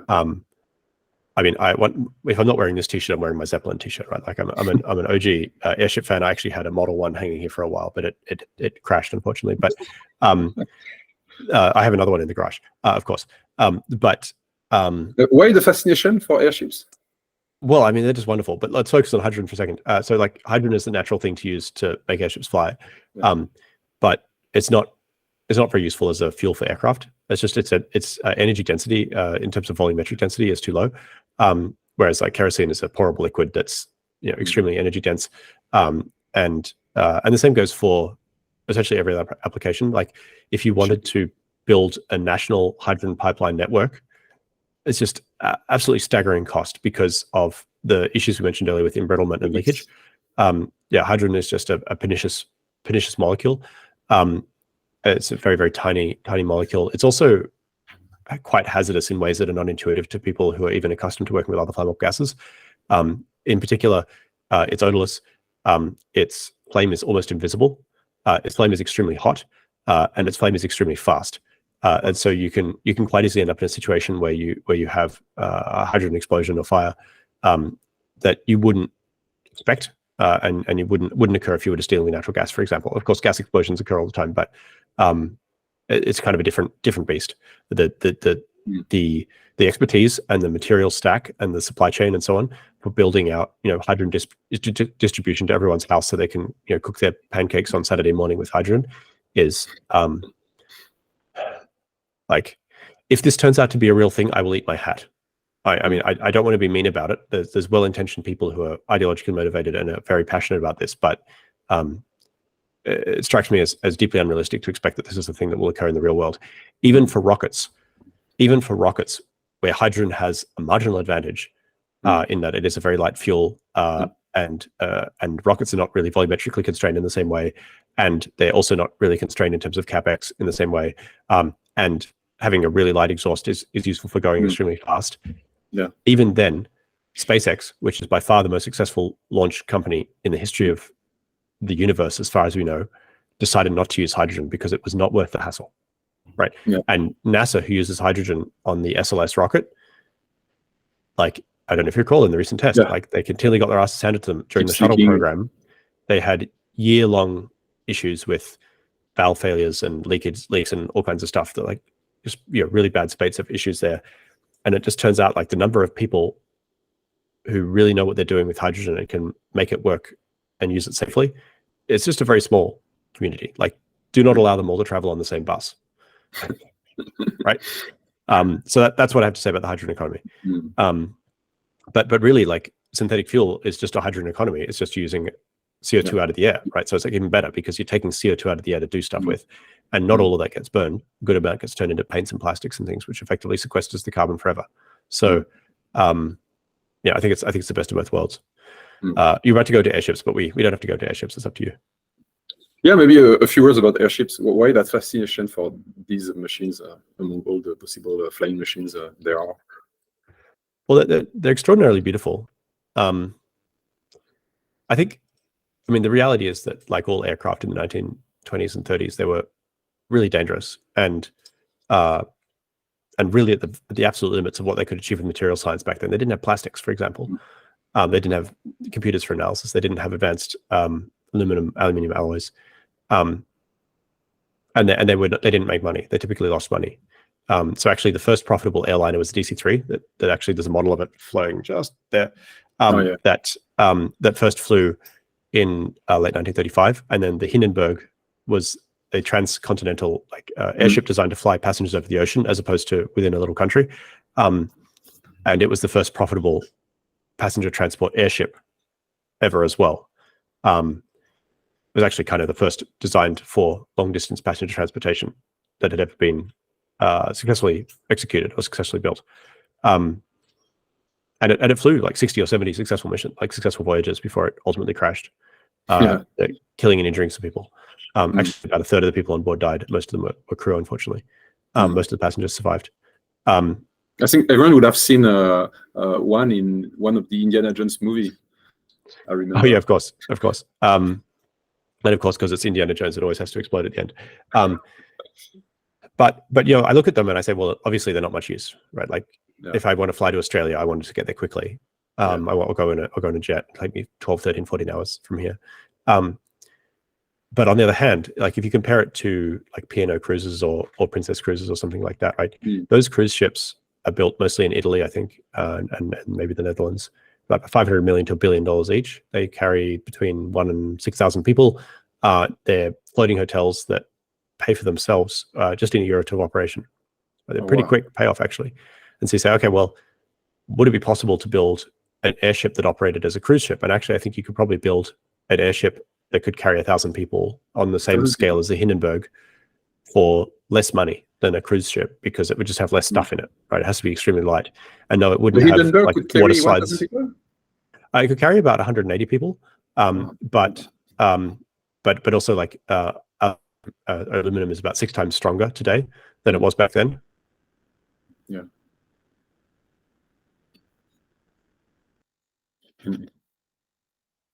It's also more silent, and it can take off vertically. So these are quite good advantages to have.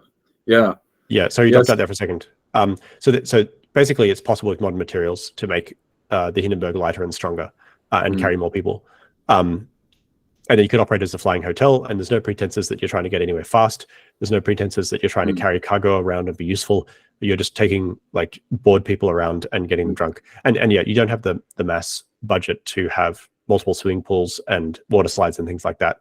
But on the other hand, you can make the entire floor out of glass, so or plastic, see-through plastic. So basically, walking around a few hundred feet above the ground, experiencing vertigo for a few days at a time. Like, I can see a market for that. Yeah, it'd be pretty cool, right? You could do that. You can take off vertically, and it's quite silent. These are good advantages as well. Huh? I mean, the original ones were powered by this incredibly antique V16 Maybach engines, each of which is somewhat larger than the room I'm sitting in. Absolute monsters. But if you were doing it in the modern day, I think you use electric propulsion, because then you could steer basically you can adapt the direction and the power of all of the propellers in real time. Several hundred or thousand across the entire envelope of the vehicle, and it makes it much more stable, particularly when it's close to the ground in fickle wind or if it's docking. And it's relatively straightforward to show that below some whatever the critical wind velocity is, I don't know, like enough to blow your hat off your head. Like all the trees would be going back and forth, and everyone would be like going like this. The scars would be flapping in the wind, and the cigarettes get blown out of their mouth or whatever. But the airship could be stationary enough that it could lower its steps, on top of an egg, and just like sit on top of an egg, and then everyone walks up the steps on board, and then it retracts, and the egg is not broken, right? Like that's how solid it could be, even in relatively blustery conditions with active what's called boundary layer control management, which I think would be just almost like an alien spacecraft, right? Just kind of coming down and swallowing 1,000 people and then taking off again. Like, we should build this. But there are a few startups. There are a few startups working on this, right? There's actually one in France as well. Yeah, I think exactly. Yeah, they're planning on going for a voyage next year. So I wish them well. I hope they succeed. The one thing I would say is that I think airships can succeed in the same way Terraform does. And if you look at, and actually I have looked in some detail at how the original Zeppelins of Germany, they were built on the smell of an oily rag. They had no money. Like, this was Germany in the interwar years. They had literally no money. They were the cheapest things they could possibly imagine how to build. And where the modern airships have fallen down, they've been trying to be too clever, right? When they should just be like, okay, what is the absolute cheapest we can do this? And then working from there. So actually, I think the major challenge is like figure out how to build one in one day, right? So we can do weather prediction. If you can build one in one day, you don't need a hangar to do it. You can do it outdoors, right? You use 20 boom lifts and a small army of Amish barn raisers brought in for the occasion, and maybe cross-trained with riggers from Taylor Swift's tour, and prep all the materials and get everything ready to go, and then when the time comes, just kind of extrude it upwards from the ground. I think that's, and of course, then you can make them arbitrarily large as well. You don't need to, you don't need to build some giant hangar and then hang out in there. Yeah, that would be cool. Yeah. Yeah. Back to Terraform Industries. So you're betting, you're betting a lot on solar PV getting cheaper and cheaper. And in your white papers, there's not a single mention to nuclear fusion. So I was a bit surprised, because when you look at what CFS is doing, what Helion is doing, you're like, I mean, come on, they are saying commercial fusion will happen by 2028, 2030. So they may be late by a few years, but still that's. And Helion, we're talking about a 1 megawatt plant as big as a container. So like the physical print on the ground is so small compared to a solar plant. So this sounds very promising. But back in March 2021, you wrote in your blog, first commercial fusion reactor, probably never. PV has one. That's what you said back then. So where do you stand? Well, I mean, to be fair, I have friends, or people at least I regard as friends. I don't know if they are still friends with me after they read my blog, but I've people who I know and respect who are working at both companies, and I think that they're on the right track. I want to be clear here, like taming fusion, building a fusion reactor with technology using human hands is something that I believe is physically possible. Right? It hasn't been done yet. Right? No one has actually built one that quote unquote works. But is it within the realm of the physically possible for the human species between now and the end of the universe? Yes, obviously. And I actually think that both Helion and CFS have a pretty good chance of building fusion reactors that, if they don't work, they are most of the way there compared to the best we have today, including ITER, in the next 10 years. And I wish them luck. And if there's any way I can help them, let me know, because I think it's a super cool technology, and it's also a technology that we need for other reasons, in particular interplanetary transport. So aligned on that front, no question. The challenge is, can they hit $10 a megawatt hour? And on that, I have to say I'm extremely dubious. I think they can hit $50 a megawatt hour, and if they can do that, that would be a miracle in itself. Right? Because that's what you said, because I said, like, I think it is physically possible that humans can build fusion reactors, and it is possible that it could occur in the next decade.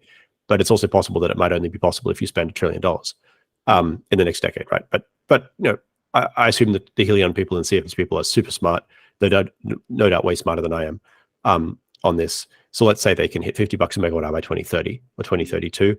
Then my hat's off to them, like, permanently. That's an insane achievement. It's Nobel Prize worthy. These people should have statues built to them that are taller than the Washington Monument. But $50 a megawatt hour is 60, 70, $80 per 1,000 cubic feet for your natural gas, which is not frightening anyone, right? On synthetic fuel front, it's not frightening anyone. And even if you built a synthetic fuel plant that was 100% efficient, which is thermodynamically impossible, but even if you did, it would still be too expensive. So the question is, can you make electricity cheaper than solar, right? Cheaper than solar today, or cheaper than solar at $10 a megawatt hour? And you can ask yourself, well, what does a wind turbine look like that can do that? And I think it looks pretty different from current wind turbines, but it's certainly physically possible, right? It is this thing that, again, can humans do this with technology? Yes. Warp drive, maybe. This, yes, obviously. What does a fusion reactor look like that does that? Well, CFS, as far as I know, is doing a thermal conversion cycle. So they have like basically a boiling water making steam, running it through a turbine. That alone is basically just how a coal plant works. So is your source of heat like get rock out of ground, burn it? Or is your source of heat, bottle a star, make that work, and somehow do that more cheaply than get rock out of ground and burn? But even if they do, the cost of the Brayton cycle alone is like $30, $35 a megawatt hour. So just the steam part. And that's where Helion is interesting to me, because Helion is a little bit like an engine, in a sense, like a 4-stroke engine or something, 2-stroke engine, which I think it's so cool. But like, there's no thermal conversion cycle there. So then the challenge is, like, is it possible for them to build that whole system for less money than a solar plant? Yeah. And for comparison, a 1 megawatt solar plant right now is $1 million US dollars in the US. What, maybe 1 million, maybe a little less. It will get to $100,000 ultimately, but now it's still around 1 million, if I'm wrong. I think the cheapest ever done is more like 300,000, but but yeah, it's on that order, right? Now, again, is it physically possible for humans to build a 1 megawatt Helion plant in a shipping container for $1 million each? Yeah, obviously, right? You just find some way of configuring the atoms correctly, and it's done. Yeah. It's not that big. I mean, just one container worth of machinery. It doesn't. Yeah, if anything, making it that small might add cost. But do I think that's likely to occur anytime soon? No, frankly not. So you're not betting on it. If it happens, these guys will be welcome partners. Well, I sure as hell am not going to bet the future of the ice caps or my children's future on Helion nailing $100,000 per unit reactor straight out of the gate. But again, if I was able to help them do that, I certainly would. So I think solar will win, frankly, for like bulk electricity creation. I think fusion will be super cool and interesting. And I mean, wouldn't it be amazing if Helion had 1,000 reactors up and running by 2035? Right, like that'd be incredible. Or if CFS had built like 100 sparks across the Northeast United States by 2035. Okay, add all that up, 1 or 2 gigawatts. Like, thanks for coming. Right, like I think solar is currently deploying something like 1 gigawatt per day. Yeah. So by then, actually, a little more than that. More like because 1.5 gigawatts. It's all about the cost and the scale. You need both to make an impact. So that's fusion won't get there soon enough. Yeah. So if you want to do, so like I said, well, you mentioned earlier, like $25 trillion a year industry. What that assumes is that the 4 billion people on Earth who are currently subject to hydrocarbon scarcity are no longer subject to scarcity. And in fact, all 8 billion people on Earth raise their consumption level to be the same as average US consumption, not peak, average US consumption. And then you have some concomitant economic growth, reduction in price, and a little bit of additional induced demand for, say, increased aviation, something like that. So on top of, so it's a super linear effect, but it's not like quadratic. But then you get to about 25 trillion a year of synthetic gas and oil, and that requires something like 400 terawatts of new electricity generation capacity of solar, which is, okay, if it's nuclear and it's 100% capacity factor, then that's 100 terawatts. So then the question you need to ask any advocate of fusion or fission or anything, any other form is, okay, what's your plan to deploy 100 terawatts of reactors by 2040? And again, 100 terawatts of fission reactors by 2040 worldwide is something that I believe humanity could accomplish if it was that or be wiped out by aliens, right? Yeah. Or if it was that or like be sucked into a black hole or something, right? Like you could imagine something on the scale of the Manhattan Project, but run for 20 years instead of 2 years and run across the entire world, except instead of 10,000 people or 50,000 people in various places in the United States. Yeah, you could do it. You could build 10,000 10 gigawatt reactors worldwide, and there'd be a few accidents here and there, but it could be done. But solar is going to do it by itself. Yeah, right. Like solar requires no world government, no major changes, no international coordination, no enormous subsidies, none of that stuff. No like strip mining of large swaths of Australia to get all the uranium out. It will happen by itself. And so again, I think solar is just really getting started. Yeah, and so back to something you've said. You say that most of the solar PV electricity that will be created will be used, 80% of it will be used to synthesize, e-hydrocarbons. So my question is, how can that be? If we're in a world where we'll need cheap electricity to electrify ground transportation, to electrify a lot of machines, heat, almost everything will be electrified except for aviation, shipping. Even industrial heat probably will be done using green hydrogen. So we're left with aviation and shipping. How can that be that 80% of all these solar panels will be used just for aviation and shipping as opposed to everything else? Also chemicals. Chemicals. Chemicals, paints, epoxy paints, fertilizers, pesticides, medicine, you name it. All these things have hydrocarbon bases. But in terms of consumption, if you look at the total mix today, it's still mostly ground transportation and heating as well. Of course, heating gas. In Europe, we need gas to heat ourselves. Shitload of it. Yeah. So I thought you were going to ask, like, how will there be enough electricity to go around? Which is actually the case that, like, the more people buy, the more there is. It's not a fundamentally scarce quantity. Like the more we deploy, the cheaper it gets, the more people can buy for less. So it's like more the proportion. It's more like 80%. Yeah. I'm sorry, by how it can be 80% compared to all that needs to be electrified on the side.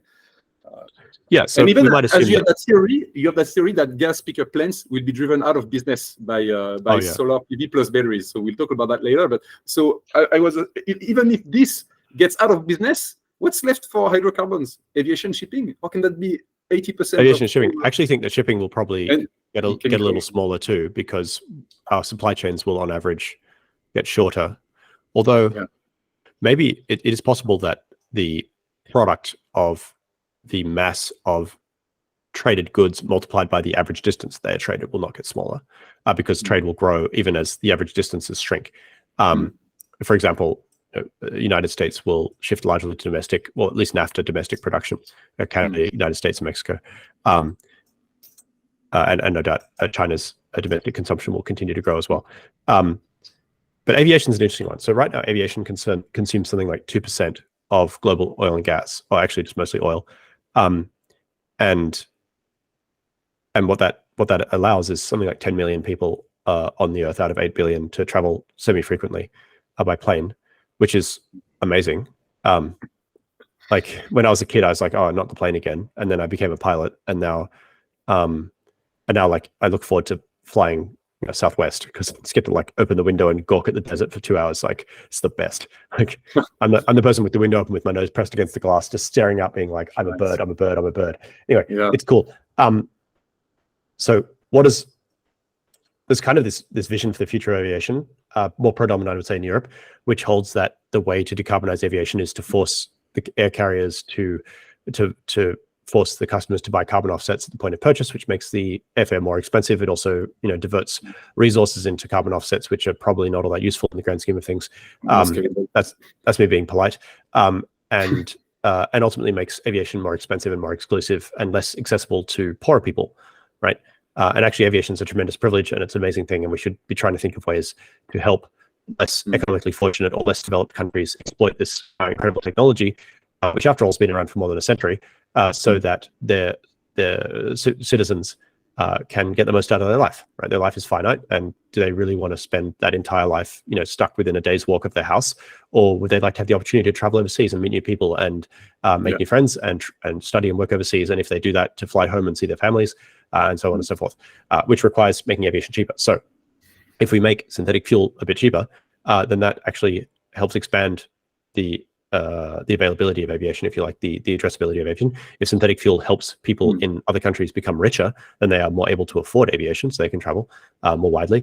And if we were to, for example, expand aviation from, say, 10 million people to 500 million people, then we would go up by a factor of 50. So from 2% of current hydrocarbon consumption, we'd be up to 100% of hydrocarbon consumption.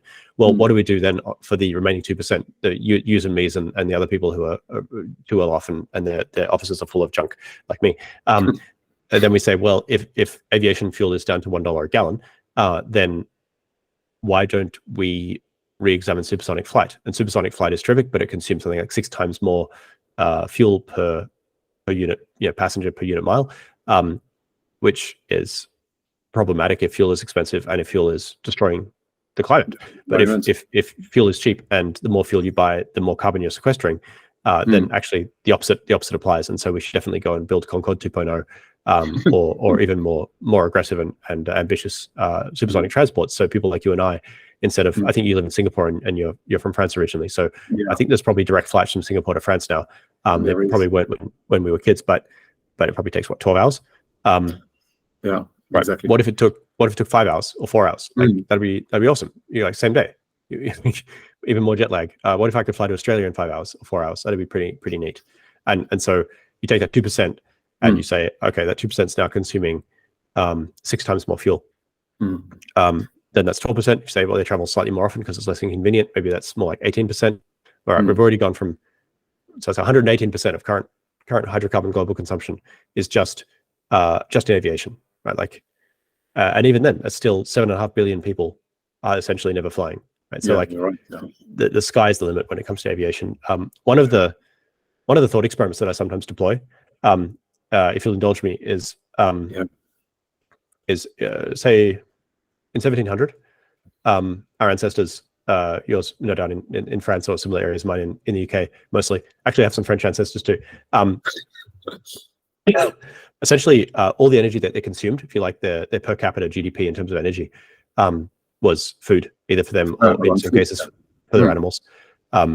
Since the Industrial Revolution, that number's increased. So the per capita energy consumption in the United States today is about 100 times more than what people consume as food. So like 1% of the net energy consumption is food, and 99% is fuel and electricity. And actually, curiously, the food is about half the overall cost. So food costs about 100 times more per unit energy than gasoline. If you had to fuel your car with Big Macs, it would be an extremely expensive experience. Back to biofuels. And so well, obviously that wouldn't be enough to go around. But I'm just saying, like, human food is significantly more expensive than aviation fuel, which is, intuitively obvious if you think like, oh, how much fuel am I consuming to fly from Singapore to Paris? It's probably on the order of 500 kilograms or 1,000 pounds of fuel per person per flight. And that has an energy density that's roughly equivalent to like a candy bar. So imagine if you like over the course of that flight had to consume 500 kilograms of candy bars, that would be extremely unpleasant. But essentially that's the net consumption of fuel. But in any case, an awful lot of that net energy consumption is used to move heat around or to perform mechanical operations. So like cement production, water, and then air conditioning, cooling, particularly for data centers and things like that as well. So between now and 2100, say, how can you get another 10x increase in the per capita consumption of energy? Like our houses are already air conditioned. We're not going to like make the windows even bigger. We already have adequate food supply. If anything, we have too much. So actually the areas where you could spend meaningfully more energy, like I could, I don't know, leave my lights on at home. It's not going to change the total amount of energy I'm going to consume, right? I have to be thinking like, what appliances do I use that have like really thick power cables that I could like run 24 hours a day? It's transport, right? It's high-speed aircraft, and it's AI, right? So obviously, if we end up with like 100 trillion virtual humans, that on like a per capita per sentience that eats food, the overall energy consumption will increase. But again, that's mostly cooling as well as mostly air conditioning for the data center as well. So those I think are the major growth areas is aviation and computing.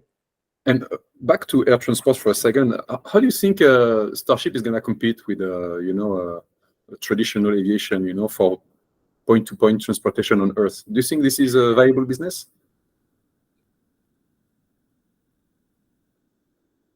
The short answer is no. So the truth of it is if you take like, well, what if I just wanted to spend arbitrary quantities of fuel to go as fast as I possibly could? That the Starship is the natural endpoint of that evolution, right? You cannot go faster than Starship.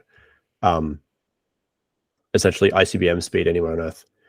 And it is, you can formulate an argument that it would not be significantly more expensive than a current airfare, maybe 5 or 10 times the price. That's what, and there would be a market for it.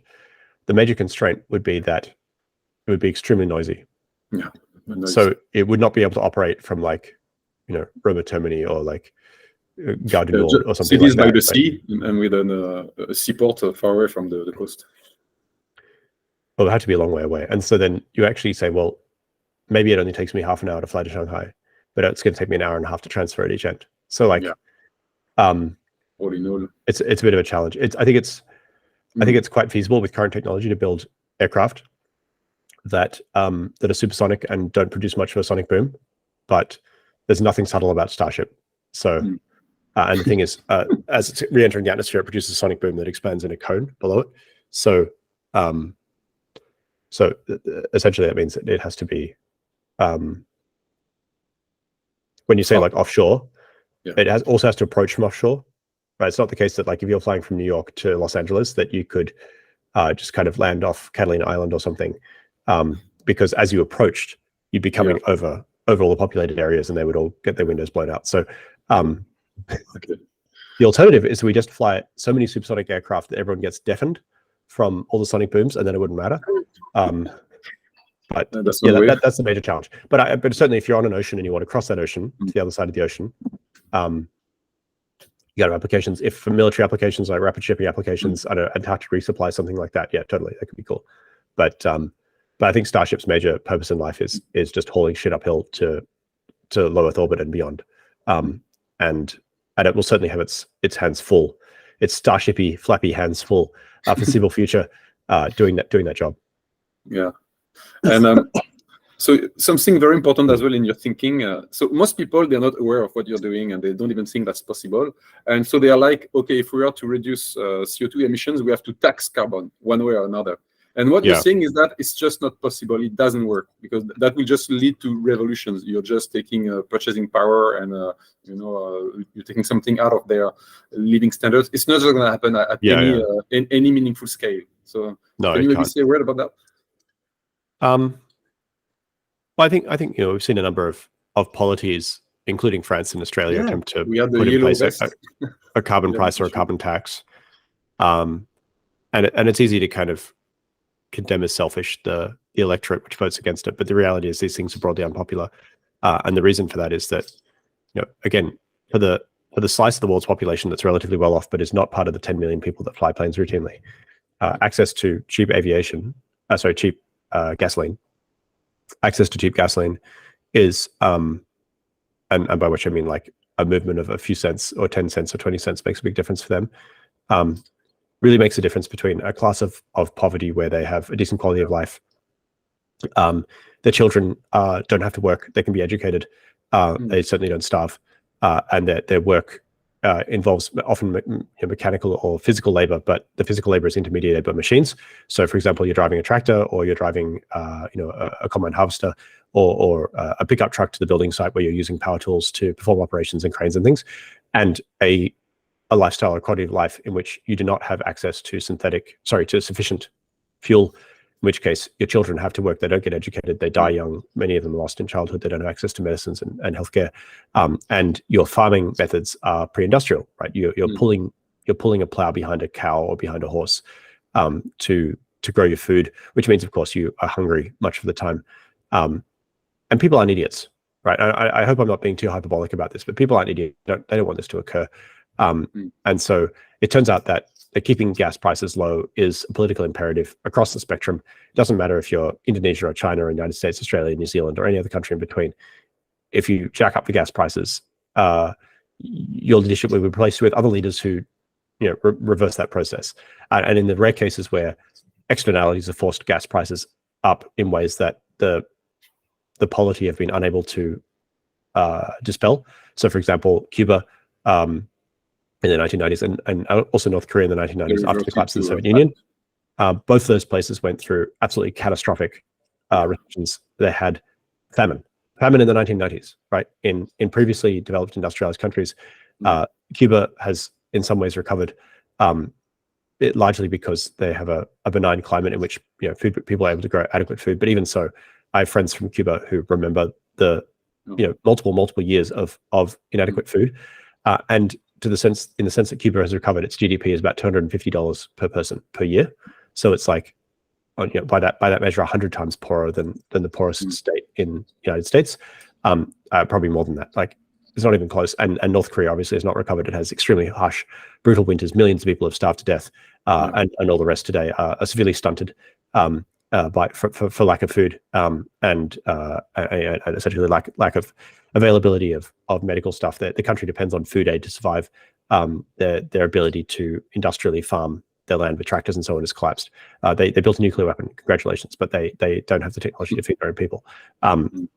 It's really, really catastrophic. So yeah, I think the reality is that you can put a tax on carbon that's a bit of a slap on the wrist, but it won't actually do anything in terms of consumption because, again, fuel prices are extremely inelastic.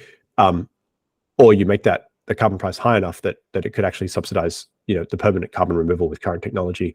But that's equivalent to like a 5x increase of fuel prices, because ultimately it's significantly cheaper to produce a ton of carbon than to remove a ton of carbon, at least under current technology. And it's a non-starter, right? So like, all power to companies like Climeworks, and I'm sure they can find buyers, from wealthy companies who are not involved in burning fuel, right? So like, Microsoft can offset their carbon They can afford. They can afford to do it because they're just not making that much. But it doesn't scale. Yeah, and like 2 million tons a year, great business, right? If they're charging $1,000 a ton, that's $2 billion a year, great business. Good luck to them, congratulations. And also like they've obviously an incredible legacy in terms of promoting this technology.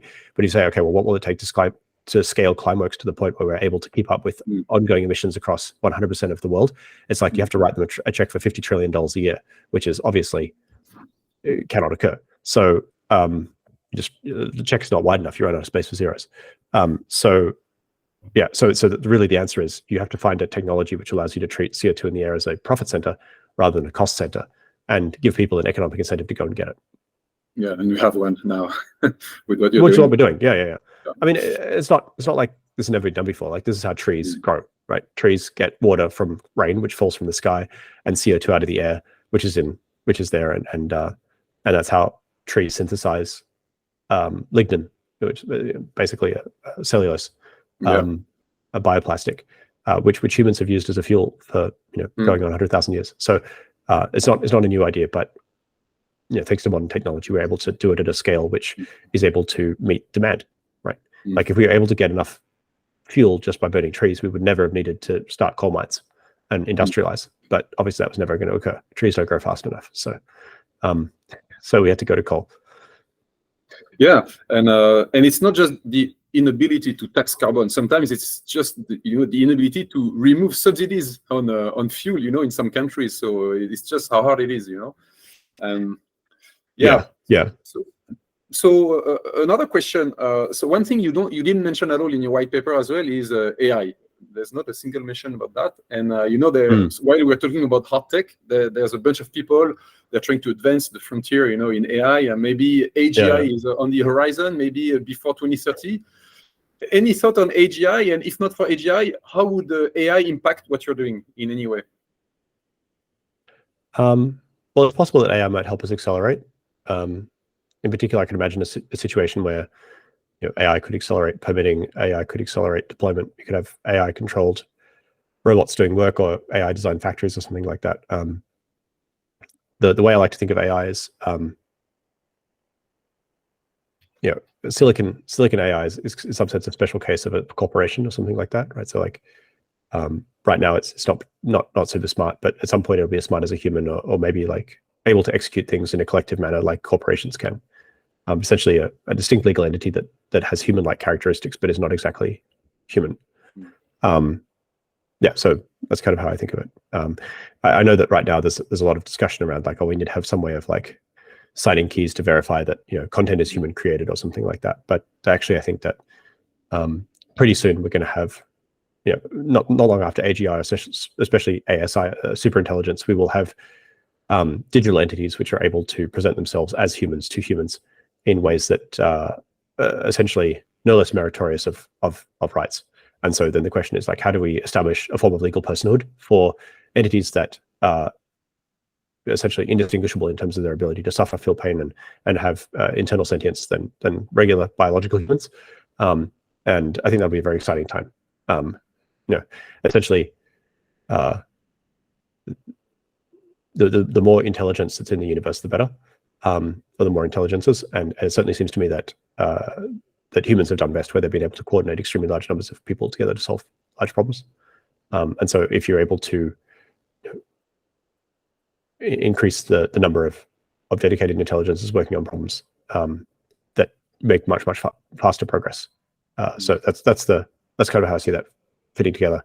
But in terms of Terraform, I spent my entire career doing software engineering one way or another, but Terraform is actually like hardcore hardware engineering. There's an area computer involved anyway. That's deliberate as well. It's a cost-saving measure, because as soon as you say, we'll have an internal software stack, now you've got 50 developers and they all need care and feeding. So we can't afford that right now. Oh, but that's interesting because it's quite rare, right? Software is eating the world supposedly, but you're doing that hard tech. What we're doing is just so stupid, really. It's just so basic and fundamental that adding intelligence to it is. I mean, I could be proved wrong. I just don't think it has a huge value add for what we're doing. Yeah, but again, from an investor point of view, don't you think what you're doing will be commoditized, like to the extent that solar panels are commoditized, which will make it hard for you to, maybe retain enough of a market share to further advance what you're doing? Well, there's a certain class of investor that understandably is sniffing around trying to find new kinds of natural monopolies, right? And they tend to specialize in higher risk stuff. And so it's very important to them that their investments have a decent chance of becoming extraordinarily enormous companies on the basis of a natural monopoly that they're able to kind of sneakily deploy. And as I mentioned before, like I would actually be pretty sad if in 20 years' time, Terraform had still failed to deploy synthetic fuel to every corner of the earth because we were a natural monopoly like Tesla is, because we'd managed to successfully build some alien technology that no one else could replicate, even if like take it apart and try and reverse engineer it. It turns out that actually building hardware is way harder than it seems. I think people tend to underestimate that. But there's another class of investor that understands how stuff actually gets built in the real world, and they know that one car factory is much like another car factory, and a Haber-Bosch plant is much like another Haber-Bosch plant or a cement plant or solar array, and yet somehow solar array developments still find investors because that class of investor understands that like there's more to life than essentially having a stranglehold on the means of production of some particularly esoteric, often knowledge-based thing. It's a bit of a distinction between B2B SaaS and so on. But in my personal opinion, the SaaS, the kind of the traditional software VC market is very mature, right? It's very efficient now, and that there are a handful of people, but there are relatively few people for whom their individual contribution makes a big difference.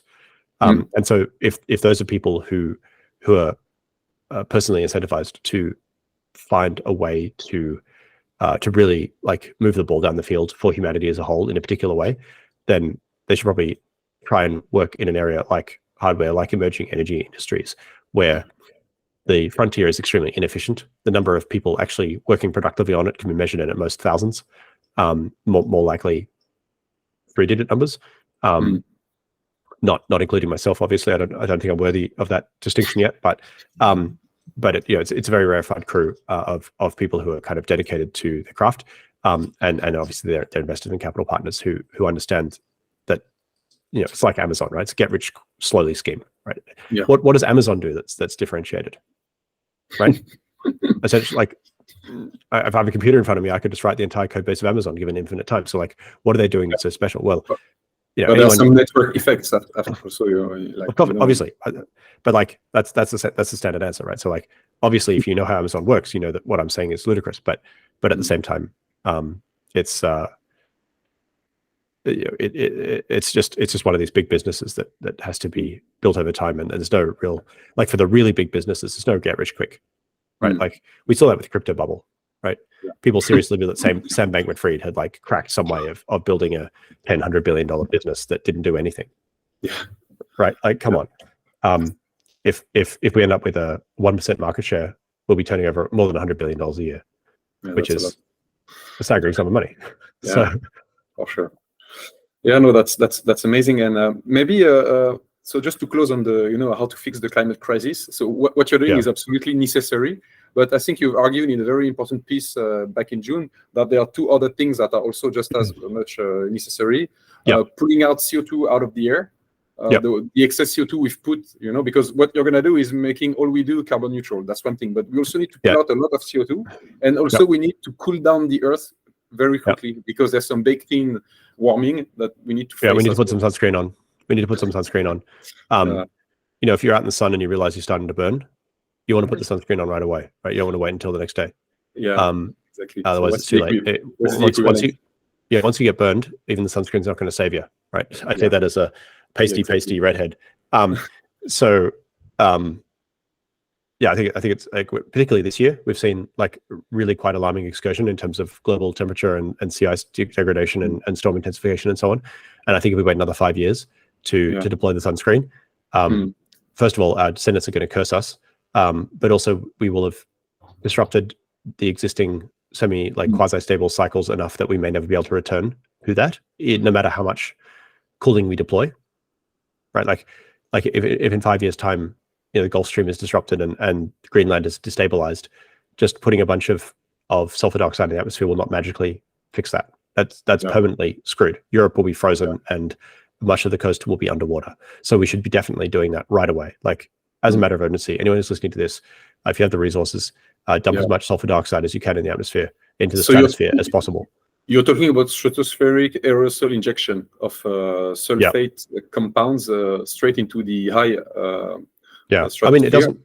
You can use carbonates. You can use like scans and titanium oxides and stuff. Anything that's really reflective is good. Sulfur is good because it's gaseous, and it works quite well, and it's relatively temporary as well. So like you can dump it up there, and if you decide that you've undercooked or overcooked slightly within a year or two, it'll all come out and you'll be back to zero. You have to keep on doing it. It's not, in my view at least, it's not it's not like a moral hazard, because therefore it allows you to continue sinning, because you're like paying some indulgence to do this, right? It's just it's a no-brainer. And then obviously there's like the legacy CO2. It's about 2 trillion tons. I think we should scrub at least one of those trillion tons out, so that there's still enough CO2 in the air for plants and stuff to live. And actually, plants in my garden are going nuts. They love the warm weather and the rain and the extra CO2. Don't get me wrong, but we should probably scrub that back a bit, so we don't have to do the sulfur forever. And then obviously maintain the sulfur to keep a lid on things until we're able to get the synthetic stuff deployed at scale. So there are some studies that regarding SAI, stratospheric aerosol injection, that says that this is going to disrupt the weather, the monsoons will be different, so it will affect crops.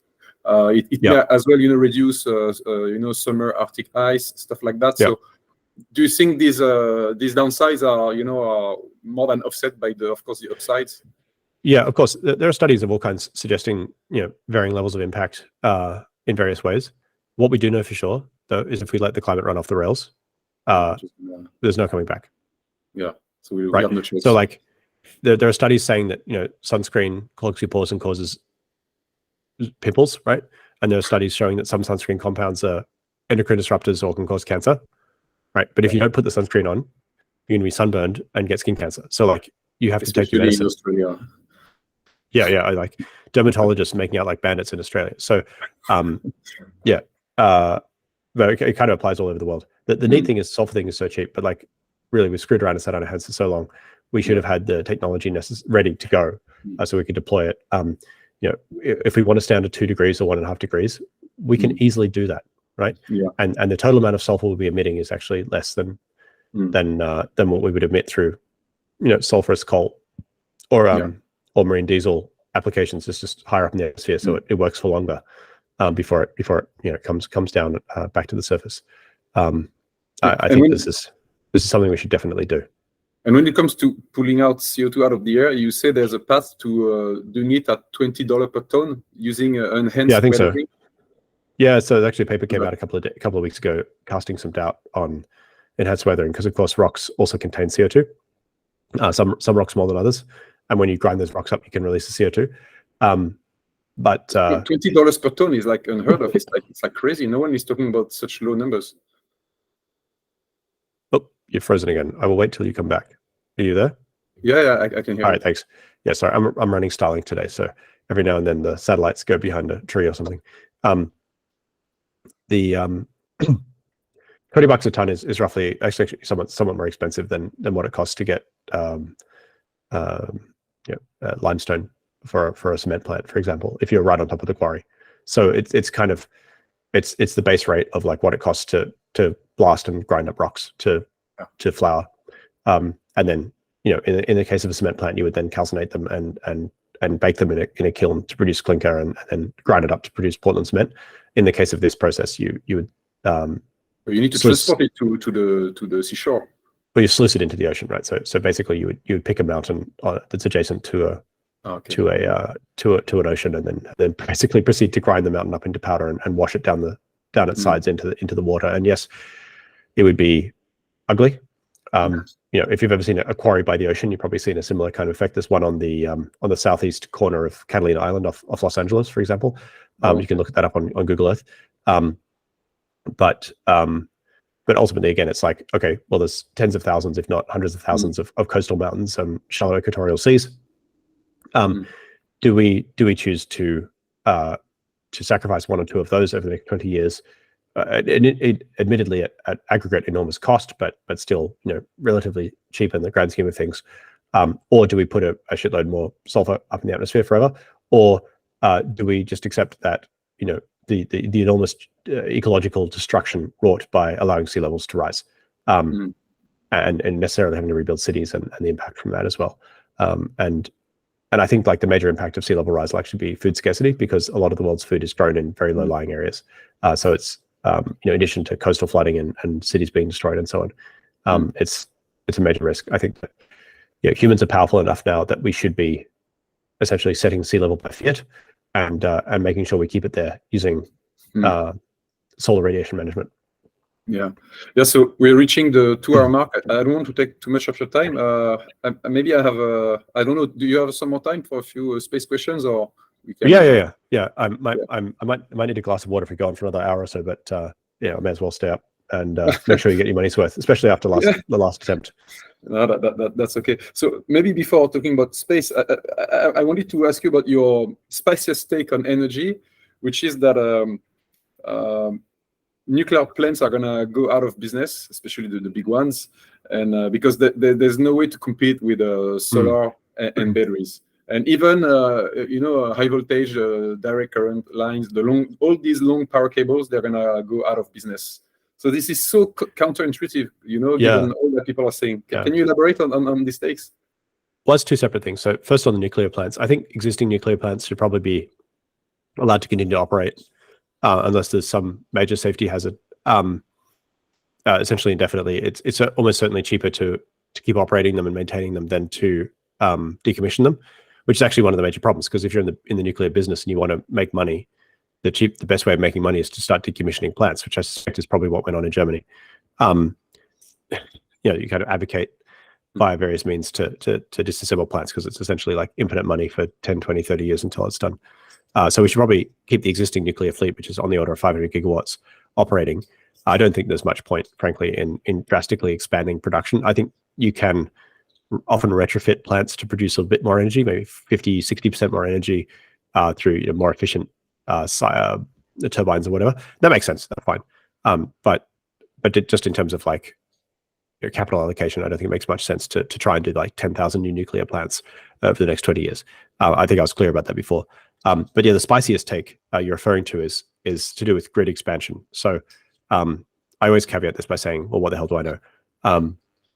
Plenty of people who I respect and love and who have thought about this a lot more than I have, I disagree, at least for now. But a few people agree, so may not be completely wrong. The upshot is that, how do I phrase this? Well, the conventional argument is that in order to produce a stable grid with batteries, mostly solar and wind, and this is based on simulations that were done 15 years ago, the only way to do this is to build a grid that is large enough that it is spatially decorrelated, so that bad weather in one place is not the same as bad weather in another place, and you can provide adequate power. You can move the power through the grid and ensure that everyone has enough power. And I think this is certainly true using the best data from 2012, for example. But since then, a lot of the core assumptions that went into these models, such as solar is not going to get any cheaper, batteries are not going to get any cheaper, have been falsified aggressively, often by a factor of 10 or 20. So I think when the data changes that much, you should definitely rerun the calculations. And what the calculations suggest when I either review them or perform fairly rudimentary versions of them myself, which I will add is actually kind of one of my skills. I'm actually formally trained as a physicist, which is means I have in equal measure the ability to boil down problems to their essence and perform calculations and get the right answer, and also overbearing arrogance to think that I can always get the right answer in equal measure, is that really at its core what a power line is, a long distance power line is a machine that allows you to arbitrage a difference in energy demand and supply over some particular distance, so you can transport essentially energy to a place you need it through space, and then a battery is basically exactly the same thing, except it allows you to transport energy through time. Okay, and for the physics pedants there, I know that electricity travels effectively at the speed of light through wires. So technically, power lines are transporting energy through space-time through null space. But anyway, that's by the by. And so the question is, which of these two mechanisms gives you better arbitrage opportunities. And so on the one hand, we have these grids, which are enormously expensive, and their cost increases as a function of scale. And the utilization is typically, like, the grid has to be sized for the peak demand, which obviously varies as a function of weather patterns. But their revenue is a function of average demand, which is often quite seasonal at best, and also prone to being disrupted. So, for example, if the grid's major source of revenue is, like, I don't know, providing power in the evening peak, right, and then some other source of power comes online, like a peaker plant or a battery plant, that is able to serve that same daily demand at a cheaper price, well, suddenly the grid's major source of revenue is gone, and it just has to somehow now make its money on, like, once every 2 years or once every 3 year, like, major storm disruption kind of thing, which is obviously extremely challenging from a business perspective. And so in comparison, sorry, there's some bugs flying around here. Bugs. So in comparison, for your listeners, it's almost midnight here, so I'm going to be a little bit zany. By comparison, a battery it allows you to do energy arbitrage through time, and the relative amount of power production and consumption in a given area is extremely predictable as a result of historical data, and also correlating that with weather prediction. And so you're actually able to adequately price power extremely effectively, and that allows you to run a really good business using batteries to extract the alpha from that system. And moreover, whereas essentially spatial decorrelation along grid power lines only really kind of goes anywhere after a couple of 100 kilometers, with batteries, essentially human power consumption versus demand varies by a factor of 4, 5, 6. So every day for a few hours per day, like clockwork. So you're able to get that really heavy utilization that you need for your battery system every day. And like, the proof is in the pudding, right? Like, there are multiple companies right now that are developing battery plants, either in conjunction with solar plants, or they're at the point of use, or they're inside your house, like a Tesla Powerwall, or in a municipal area, or next to a hospital or whatever. And these plants are at all different scales. The Tesla Megapack is probably the best known. And these plants, they cost, in larger cases, tens of millions of dollars. So they're quite expensive, right? So the sort of people who are spending money on them are usually pretty savvy. And yet these plants are often paying for themselves. These batteries are often paying for themselves in 12 to 18 months, which is unheard of, right? Whereas, how many private companies out there right now are like, we're going to build more power lines and we're going to make so much money, right? If anything, power lines always lose money. They lose money slowly, but they lose money. And so it seems to me that it is highly likely, economically speaking, that there's more value being delivered with batteries, a battery build out rather than power line build out. And so, of course, as you build out more batteries and you're able to just transport power through time rather than through space, the average distance that your megawatt hour is transported between its point of consumption and point of production and point of consumption is going to decrease over time. Which means, necessarily demand for grid transport is going to diminish over time. Now, it won't diminish to zero, right? Because most people can't put adequate solar panel on the roof to meet all their demand. They can meet half the demand just from their roof. So just overnight, you expect, like, just rooftop solar to diminish the average distance power travels by a factor of 2. So diminish grid demand by a factor of 2. And obviously, I'm aware that, like, if everyone is charging an electric car at home, that places certain demands on the grid as well. But what I think that the future will look like is that in dense urban areas, obviously there'll be a grid, and then as you spread out away from that, the grid will diminish. And most likely in places like the United States, you will still have there's actually 3 grids in the United States. Those grids will continue to persist, and they'll be used for transporting power. But additional new development, much like a nuclear plant, is a poor capital allocation, quite frankly. And as I said, it's one of my relatively rare points of view that most people do not agree with, but it is also one that I'm quite happy to bet. I think I once offered someone $1,000 bet that I thought this would be true.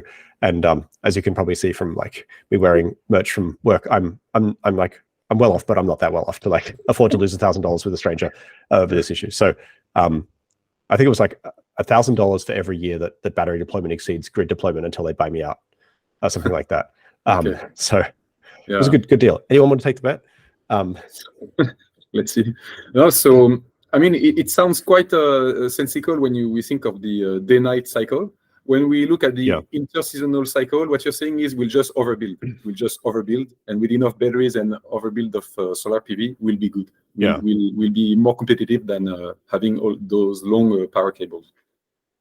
Yeah, I mean that's so. If it's trivially obvious that a 1,000-kilometer power cable is more expensive than a battery that can load shift for a few hours, it's also trivially obvious that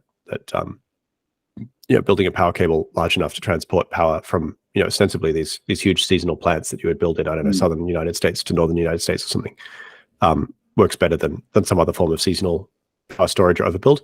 So, actually, it turns out that I don't need to know in advance exactly what the best solution is. Like, the market is actually the ideal mechanism for determining how to make this work.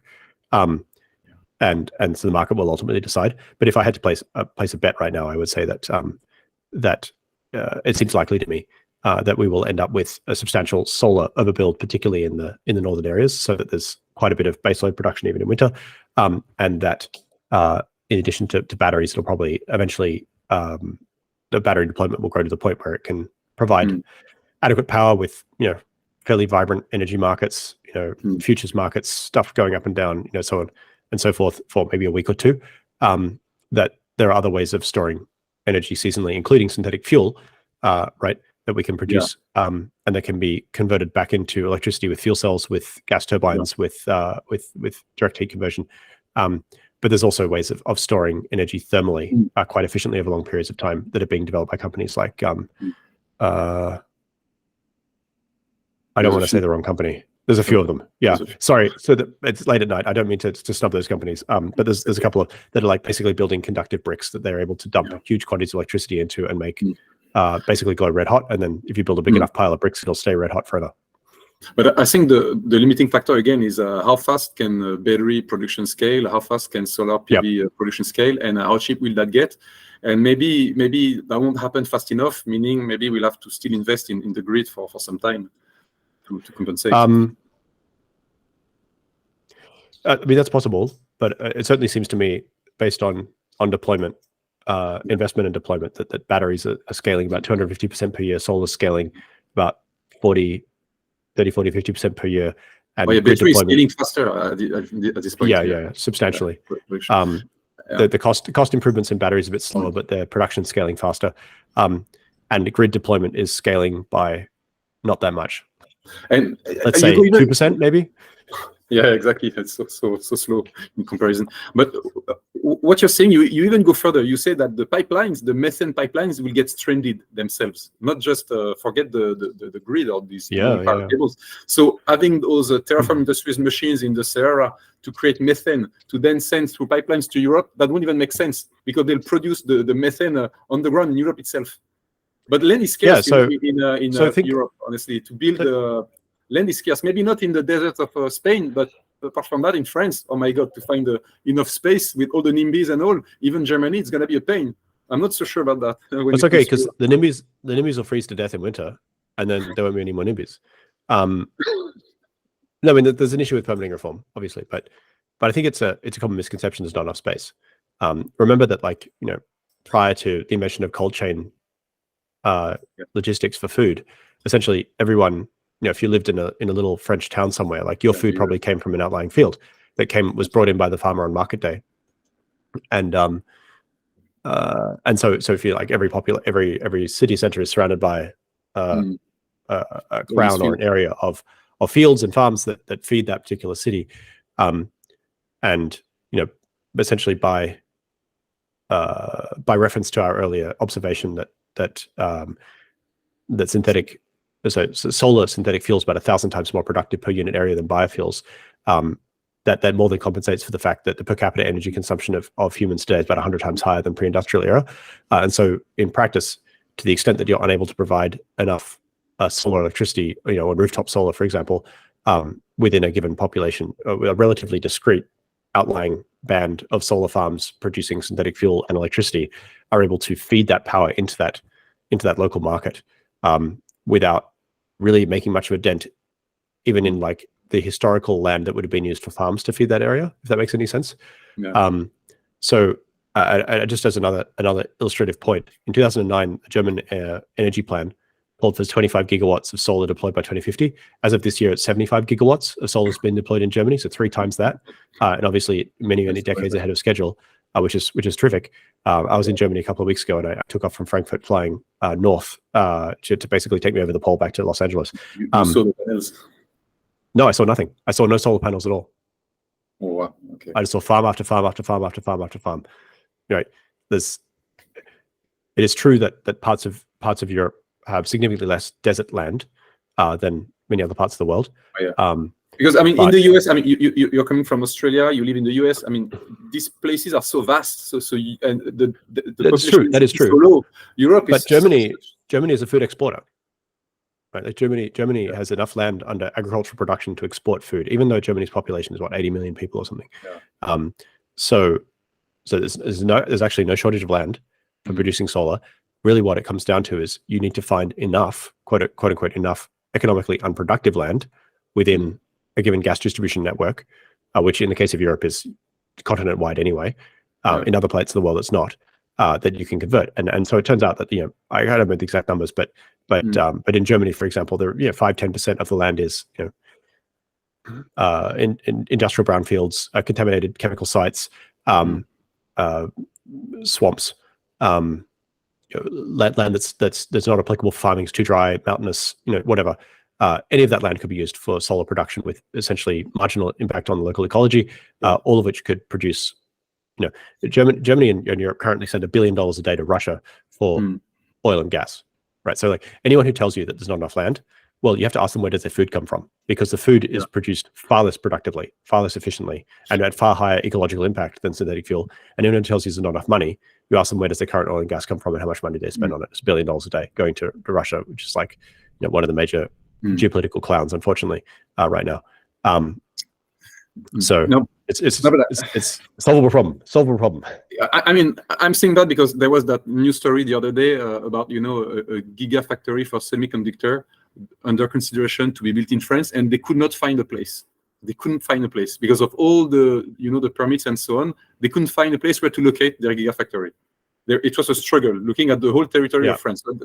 That's driving me crazy. I'm like, wow, how can that be? And let's assume that land is there. That's a choice. And France obviously does not see having indigenous semiconductor manufacturing capacity as something worthy of national, strategy. As something that has something to do with like survivability as a separate country.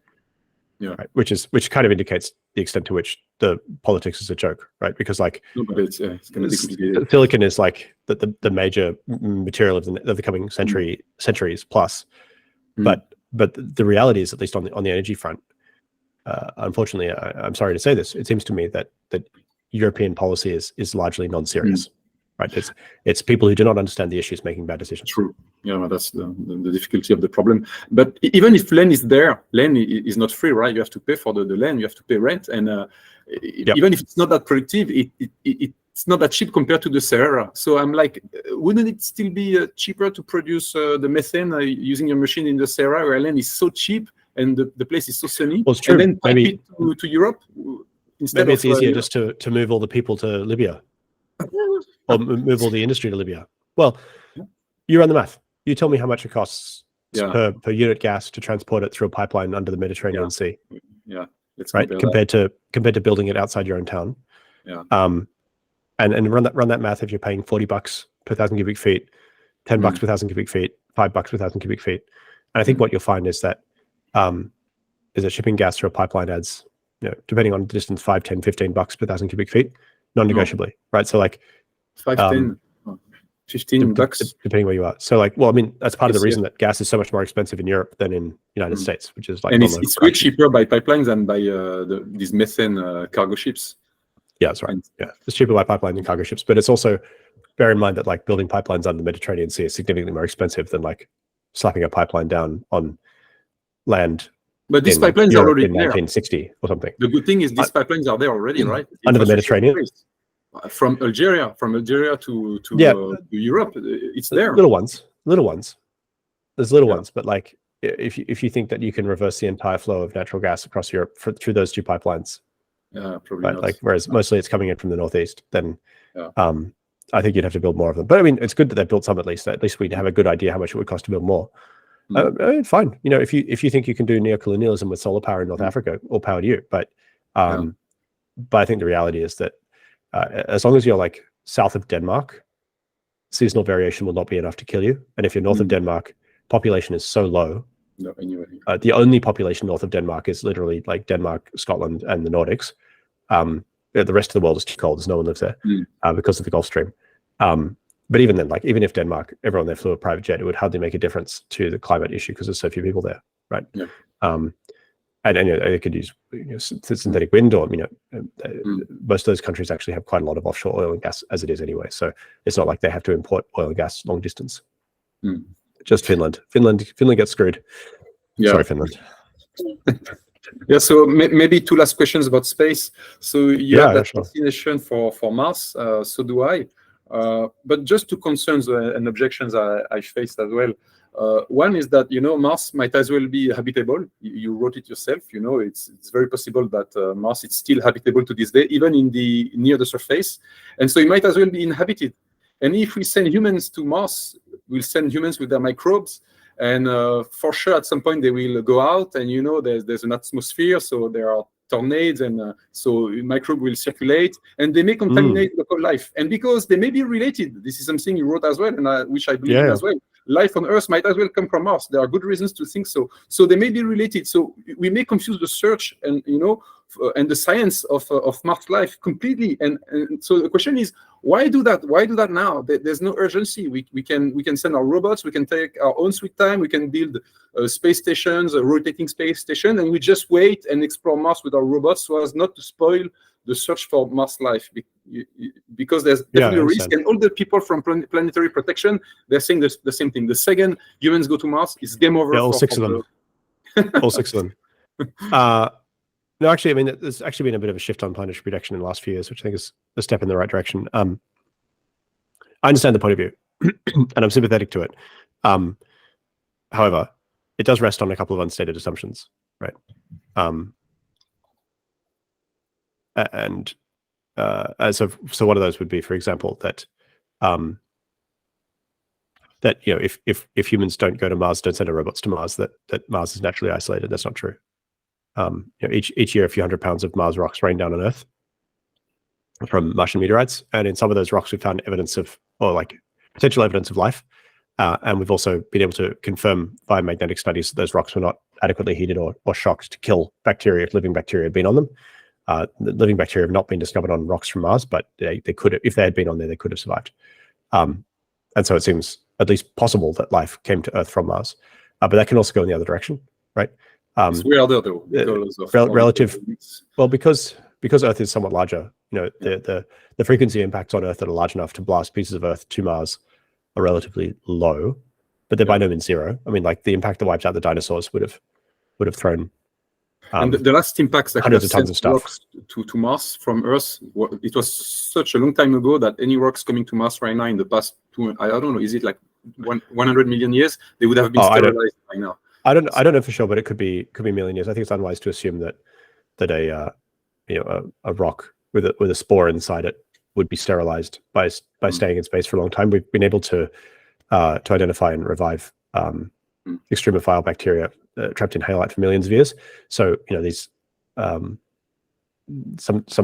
species of bacteria can essentially survive vacuum radiation, dehydration, and insanely long periods of time that we know of on Earth. Maybe that's because they survived it in order to get here. So that kind of capability is innate. In any case, if we go to Mars, we'll find all the cousins who did not have that capability. It'll be fairly clear whether or not they're of our family or not. Sorry. And then of course the other, right? So it seems reasonable. The precautionary principle seems reasonable. Like, although maybe we should just hang out in a space station for a while, send some robots down. The robots, incidentally, have, with one exception, have never been sterilized, and almost certainly contaminated with a variety of species of Earth bacteria, which is still alive. It's not the same order of magnitude. We'll be way more if we send humans. Yeah, of course more, but like it's not sterile anyway, right? It's not sterile because naturally occurring rocks go back to Mars. It's not sterile because we've already sent robots there. But like, unfortunately, it's impossible to prove a negative, right? So we could send robots down on Mars for 5,000 years and never find a single trace of life on Mars. Yeah. Right. And still, it would be impossible to say with complete certainty it's not there. Exactly. Yeah. Right. The only thing that could disprove it is if you actually do find life on Mars. That'd be kind of cool. But my personal view is that humans are more interesting forms of life than bacteria, and like consciousness has a value of its own, and that there's no reason why we can't live in peace amongst the Mars Archaea. But yeah, I could be wrong. Maybe they'll all kill us.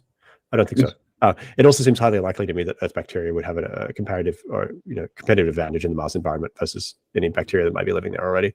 Again, could be wrong, but it seems unlikely. Yeah, and another question I had as well is, we are making all these plans, and this is fascinating, but it could be that Mars gravity is just a non-starter for humans, and this is a very small problem. There's no reason to think it's going to be okay.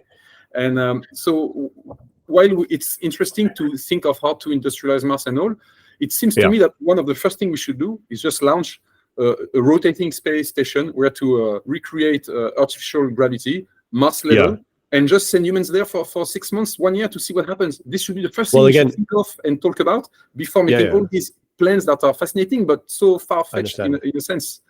Well, people have been talking about this for a long time, and the Japanese did fly a centrifuge on the section which they put mice in for a while. And we do know that humans in space for a year or so do suffer health effects. Those health effects are there are things that people do that voluntarily that are significantly worse for their bodies, I'll put it that way, than what happens to in space. It is arguable that, for example, the Apollo astronauts almost certainly put many more miles on their personal clock with drinking and drunk driving than they ever did with going to space. So it's kind of has to be taken as part of a whole. But of course, you can build a giant rotating space station in space, and of course, the constituency that supports that argues much as you have now, and put people in there for 6 months or put them in there for a year. But even if you put 100 people in there for their entire lives, right, which is an ethical conundrum in itself, right, you haven't actually proven anything. Right? You haven't proven for sure that when you and I go to Mars, the low gravity won't kill us. But there's good reasons to be optimistic that it will not turn out to be a major issue.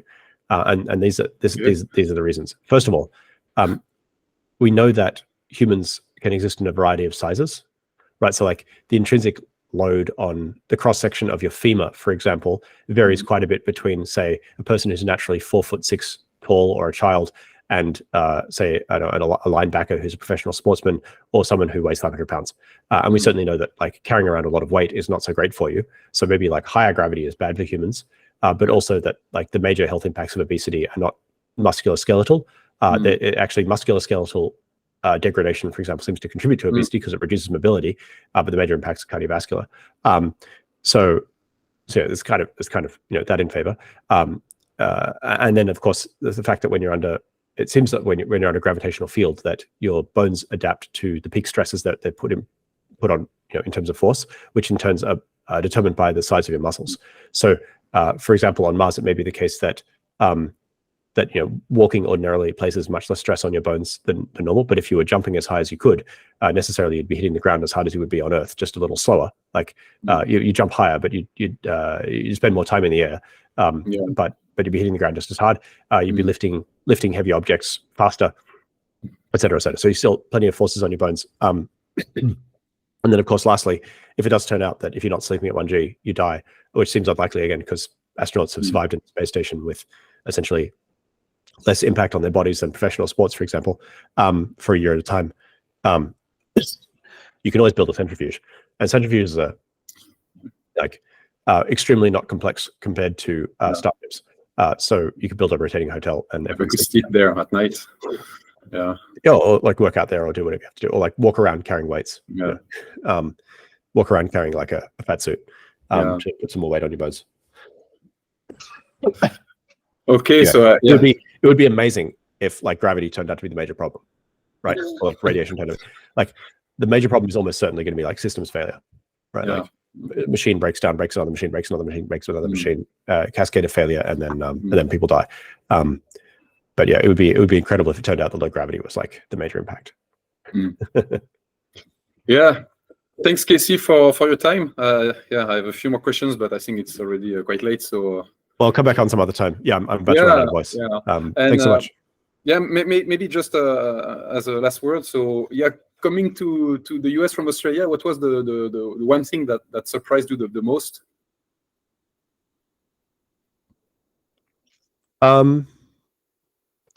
It didn't dawn on me for several years, mostly because I was hiding. in academia, in my office doing work. Obviously, American and Australian cultures are quite similar in many ways. Certainly compared to other places that I've visited and traveled in. Speak pretty much the same language. Although the Australian accent did wonders for my dating life, I have to say, many years ago, of course.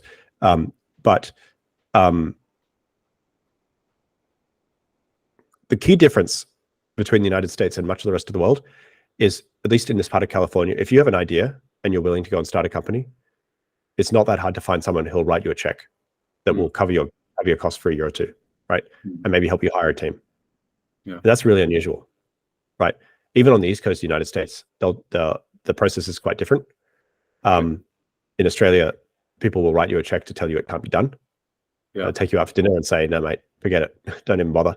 Here, they'll take you out to dinner and be like, could I please invest, right? Because here, there's a track record. There's a culture of people trying things, failing and recovering from failure and trying again. And I think there's an understanding that the limiting reagent in this industry is actually entrepreneurs. It's not capital. Yeah, so it's actually better just to pour money into ideas and see what happens than to freak out about IP and ownership rights at day one, just to see what happens. Right? It's very hard to know whether me, a random engineer at JPL, will turn out to be a competent founder. Right? You can't do some sort of test. You just have to throw them in the deep end and see how they go. And the easiest way to do that is like, here's $5 million. Go and build it. Play around, figure out what you can do. Yeah. And so you're happy in California? No plan to move to Texas? Well, I'm a US citizen now, so I could if I wanted to. And actually, my wife very nearly became an astronaut. So, in which case we would have obviously moved to Texas. Yeah, she made it to the last round in 2017. So, yeah, she's an amazing woman. So, and yourself, you got rejected. You wrote in your blog. You tried, but you try again, maybe. Actually, I don't think they've had an astronaut call since I became a citizen. So I was not technically eligible, but I still put in an application. So meaning she'll fly at some point. No. So she made it to the last round, last selection round, and was rejected. But yeah, maybe she'll fly if I get rich enough. I can take her up, or vice versa. She actually earns more than I do. But yeah, I mean, Texas is a lovely place. There's again, like a lot of what makes California special actually also applies in Texas. So I know that these two states are often like kind of poles of a political discussion, but at least for the things that I'm interested in, which is space, technology, energy stuff, the states are both enormous industries, economies in their own right, and that's only because they understand that like you have to have a shitload of energy and do good stuff with it. So there's a lot of alignment there. And any book that you would like to recommend to the audience? Any? I know you recommend The Alchemy of Air. I'll share the link. That's a great one. Yeah. Any other one these days? So the best book I've read in the last year is a memoir by Vinny Bush called Pieces of the Action, republished or reissued recently through Stripe Press. And it's just a fascinating insight into leadership, management, science, development, technology stuff. The narrator, of course, is a human and flawed in some ways, but just some incredible stuff. More insight from that book than all the others put together. So check it out. And have you read the latest Musk bio? Yes. Yeah. Is Elon Musk a source of inspiration? I mean, I'm sure to some extent. I think a source of inspiration for almost everyone, one way or another. In some sense, a cautionary tale. But actually, I know that he kind of attracts a degree of opprobrium in Europe in a way that he does not here mostly, which is interesting to me. But this is again, new. like I think this is he's an immigrant, right? African immigrant came to the United States, saw the same things I saw, which is this is an incredible place to build companies. Did 2 companies, made a shitload of money, and then immediately, much younger than I was at the time, poured every last cent essentially into not one but 2 impossible hardware businesses, and by sheer force of will and extraordinary efforts on the part of his teams and a shitload of good luck, both his companies are living today. But it didn't have to happen that way, and I think people take it for granted, and they assume that like if Elon wasn't there, this would have occurred. I can say absolutely without doubt, if Elon was not there, neither Tesla nor SpaceX would be alive today, not even close, or anything like them. And this just seems intuitively obvious to someone who's in the thick of what's going on here. But but yeah, he's something of an enigmatic character. I don't think he's very well understood, even by people around him. His outlook, his upbringing, his origin story is very different to most people. Have you met him? Yes, a couple of times, but not recently. I have to say, in my personal interactions, he was always very reasonable and polite, but I know that not everyone has experienced that. So I was not standing between him and something that he wanted. So I think that makes a big difference. Yeah, but you went to the SpaceX factories, right? You saw the how yeah. I met him, I think, for the first time in 2011 at SpaceX. 2011. That was a tour there. Yeah, that's when I went and invested in Tesla. So that was younger Elon, back when he was still Californian. I mean, I will say this.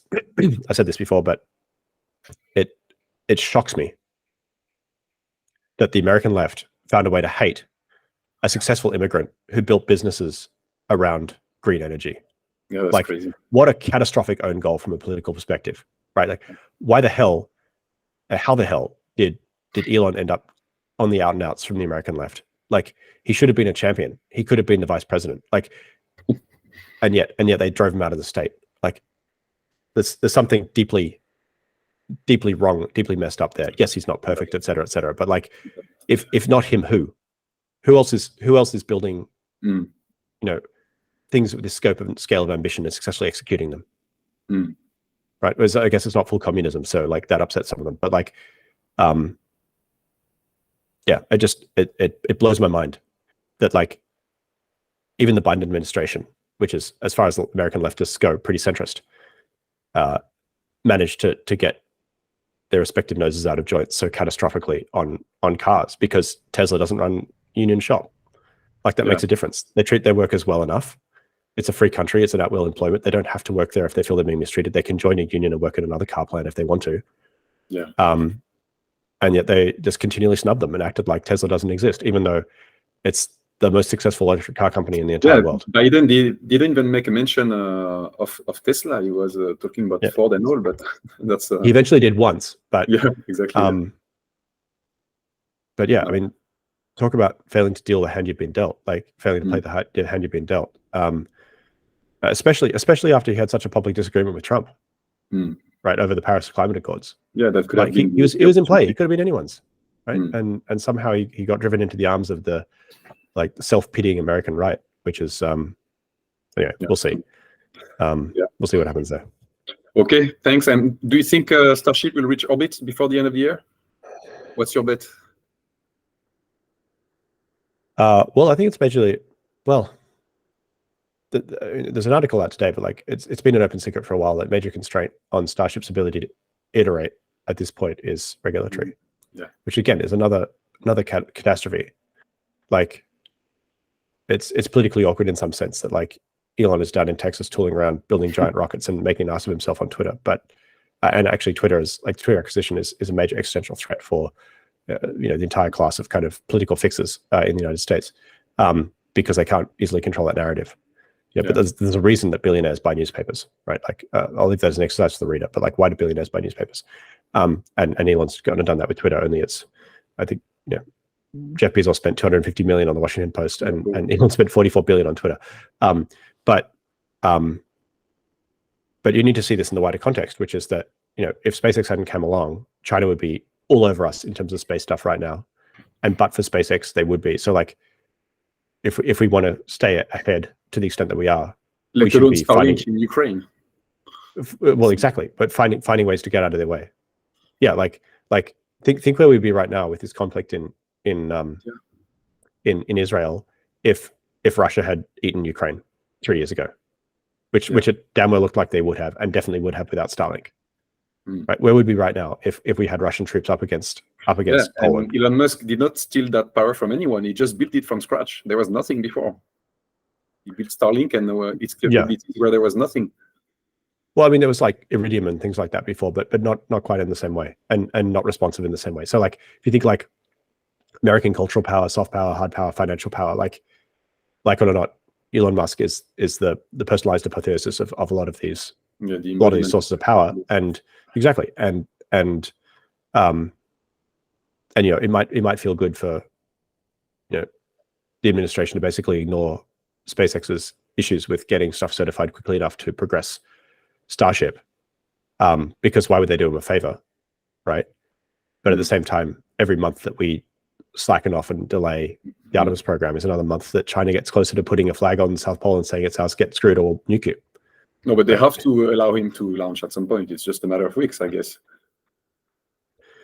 In theory, yes, but in practice, the same thing could happen to him as happened to the fab, the microchip fab that they were trying to do in France, right? Which is you just put them into the regulatory loop forever, and eventually they give up and go home.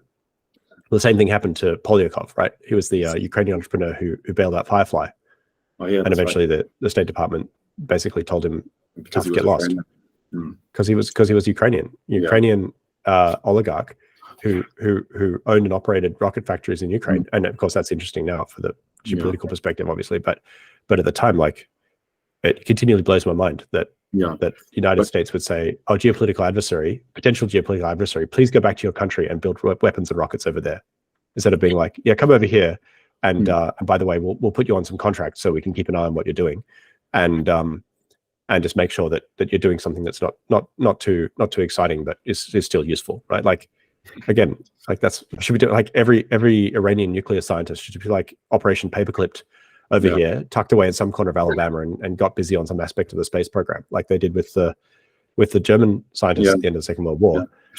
And then that problem, and the same thing should be going with China. Should be going on with China right now. Of course, you want to make sure that you identify who the spies are and keep them under control. But like, very, very few American scientists want to migrate to China. Like, we should definitely take advantage of that fact. It's true. No, but one thing for sure, Elon Musk is not going to give up. And if you have to send his rockets from the Pacific Island again, he will just do that. So he's not going to give up, but he's also not going to live forever. That's true. Yeah, right. He's 52 now. He's also living a dangerous life, fighting sumos for his birthday. Something could happen to him. Well, his father's still relatively healthy in his late 70s, or at least physically. But Elon's lifestyle is not exactly low stress. And if you think it took them 20 years to get to this point, if it takes another 20 years to get to the point where we're flying starships routinely to Mars, another 20 years after that to build up the self-sustaining base until it's at meaningful scale, he'll be 92 years old. So it's not unless we solve aging, that's not guaranteed. So, and unfortunately, I think he is critical, like weight bearing for that effort. Yeah. True. And so, would you agree that the next 20 years are going to be the most exciting years, in the whole of human history for the past 300,000 years? Yeah, so far. And then the next 20 years after that. Probably. I think it's always going to get more interesting over time. Great. Thank you, Casey, for your time. We could share a lot. So I think the audience will be quite happy. Thanks a lot. Thank you. Bye.